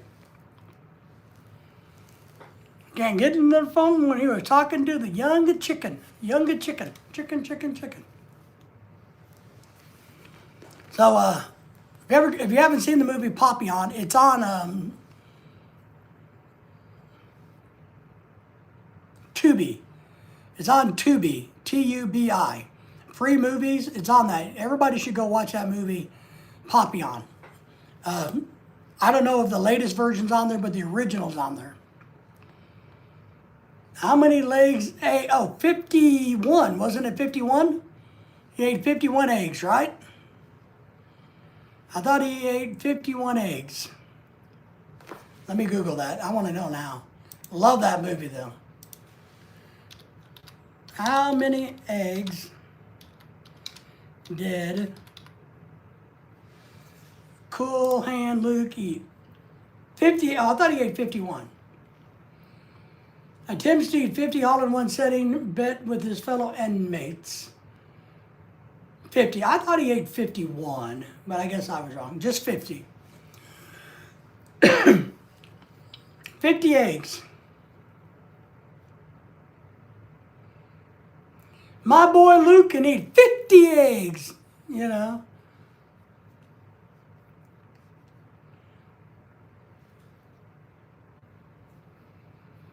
I like the fact that there's also another great saying. I wish I knew it. In the movie of Cool Hand Luke, when the big guy, what's his name? Let me find the bio. Oh, you can watch Cool Hand Luke on YouTube.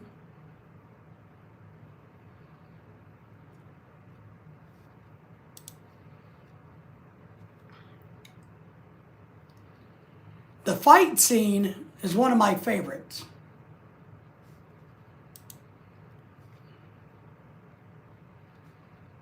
You're not going to tell me? I hate all these weird shit things. I just want to know about the movie.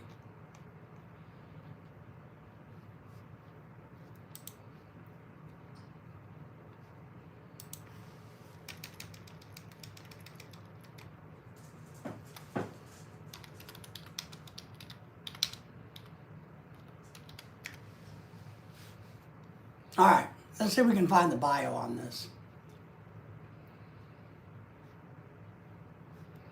George Kennedy. George Kennedy was dragline in the movie. And when he beat up Paul Newman, you know, I don't remember what he said. I need to go back and watch that, but he says something as, and he just keeps a coming. He's got nothing left, but he keeps a coming. Something like that. Remember that line? I like that. One of my favorite movies.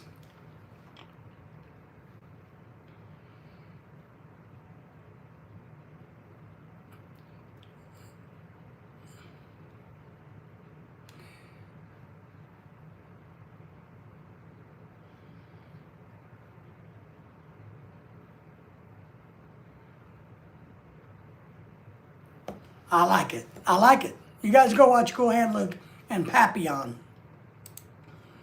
I'm telling you, the movie Papillon is fantastic if you haven't seen it. All right, it's 9 o'clock in my world. I think it's time for us to jump off of here. I did my 2 hours of pittance. We will be back for sure Monday morning, Monday night, and then we may do a pop-up live stream tomorrow afternoon, depending on where I get put. Tomorrow noonish, we got to go to a birthday party at Chuck E. Cheese. I'm going to try to find a place to hide because I really don't want to hang out with kids. So,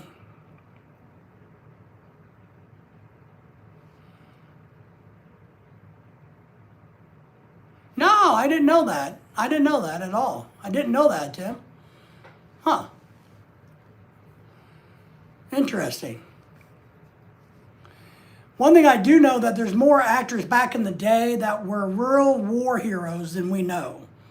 Not only Audie Murphy, but there's a lot of other people that got into the movie industry that were truly war heroes. Truly war heroes that really did it. So, all right, friends, thank you for being here tonight. Thank you all for the thumbs up. We will see everybody maybe tomorrow or Monday for sure. So we appreciate everybody being here. Dennis, if you're still listening, please get feeling better. We need you to do that so that we can talk about arm candy. All right, my friends, take care, and we'll see you next time.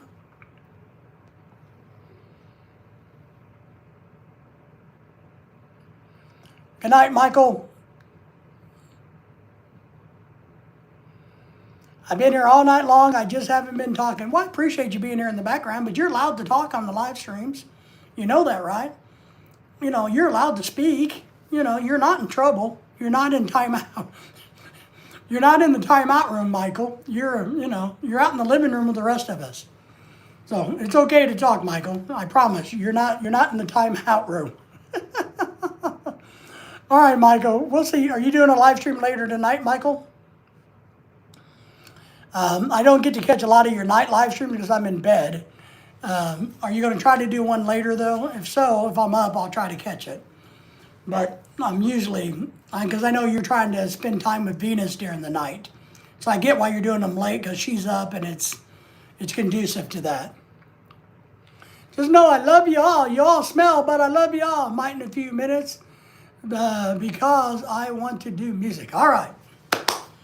You heard me singing earlier, didn't you? Bye, bye, Miss American Pie. I drove my Chevy to the levee, but the levee was dry. Some good old boys were drinking whiskey and rye, singing, this should be the day that I die. Oh, she's in a blackout now? Crap. Is it because of Cebu's getting a bunch of rain and bad weather. So I hope she's okay. I know, is it just truly a Filipino blackout, power outage? Or is it due to the earthquake that happened or all the bad weather? It is a great song. I just butcher it and make poor old Don McLean, if he's dead, turn over in his grave. She's in Luzon? Okay, all right. Just a normal one? That's good. As long as it's a normal blackout, it'll be all right. So, all right, my friends, everybody take care. 9 o'clock, time for me to get off of here because I only try to do 2 hours. at any one time, because I think 2 hours and 10 minutes of me is probably enough hell for anybody to suffer through. So I'll see you guys later. Take care.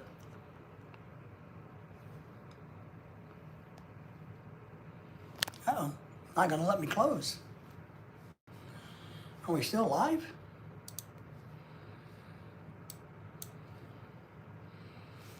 Yeah, why aren't you letting me close the live stream? Uh-oh. This is weird. YouTube likes me so much, they won't let me close.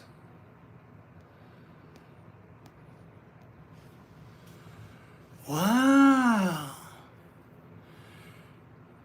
That's interesting.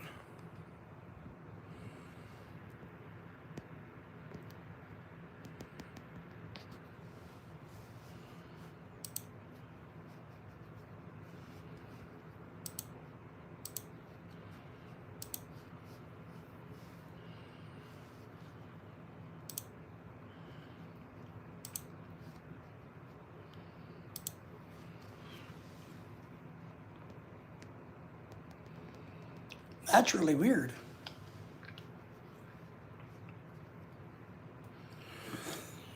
It won't let me turn off the live stream.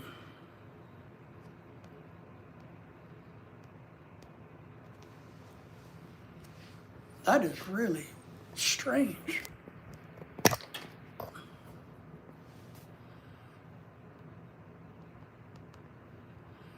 I wonder if that's because my wife tried to call.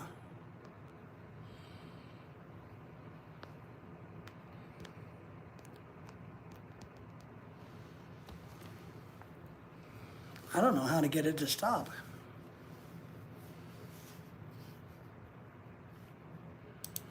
I can't do it here because I didn't start it on here.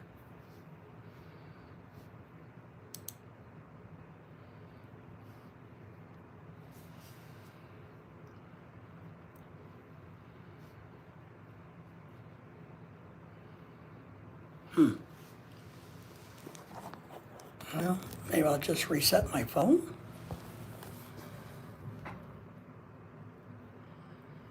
Yeah, I can't turn my live stream off. I don't know why. I'm hitting the button, but it won't let me turn off the live stream. I've never had this happen before.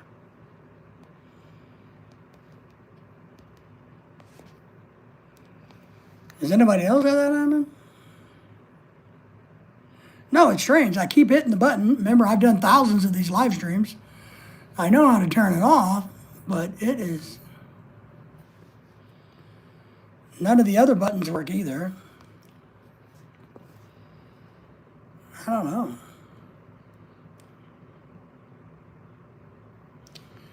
Well, I think what I'm going to do is just shut down my phone and see if that turns the live stream off. Michael, what do you think? I'm just going to turn my phone off. Instead of just closing the app, I'm going to turn my phone completely off.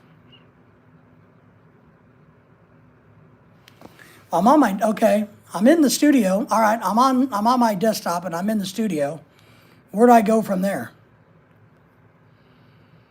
How do I turn this off since I started it? Yeah, I'm sitting here on my desktop. So, and I can't see a way on my desktop to turn it off because I started it here, you know what I mean?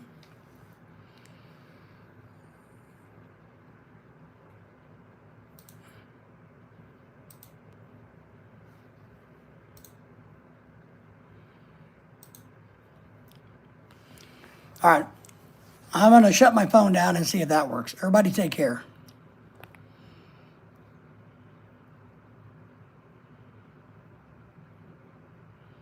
Oh, my phone's not gonna shut down now? Shut my phone down.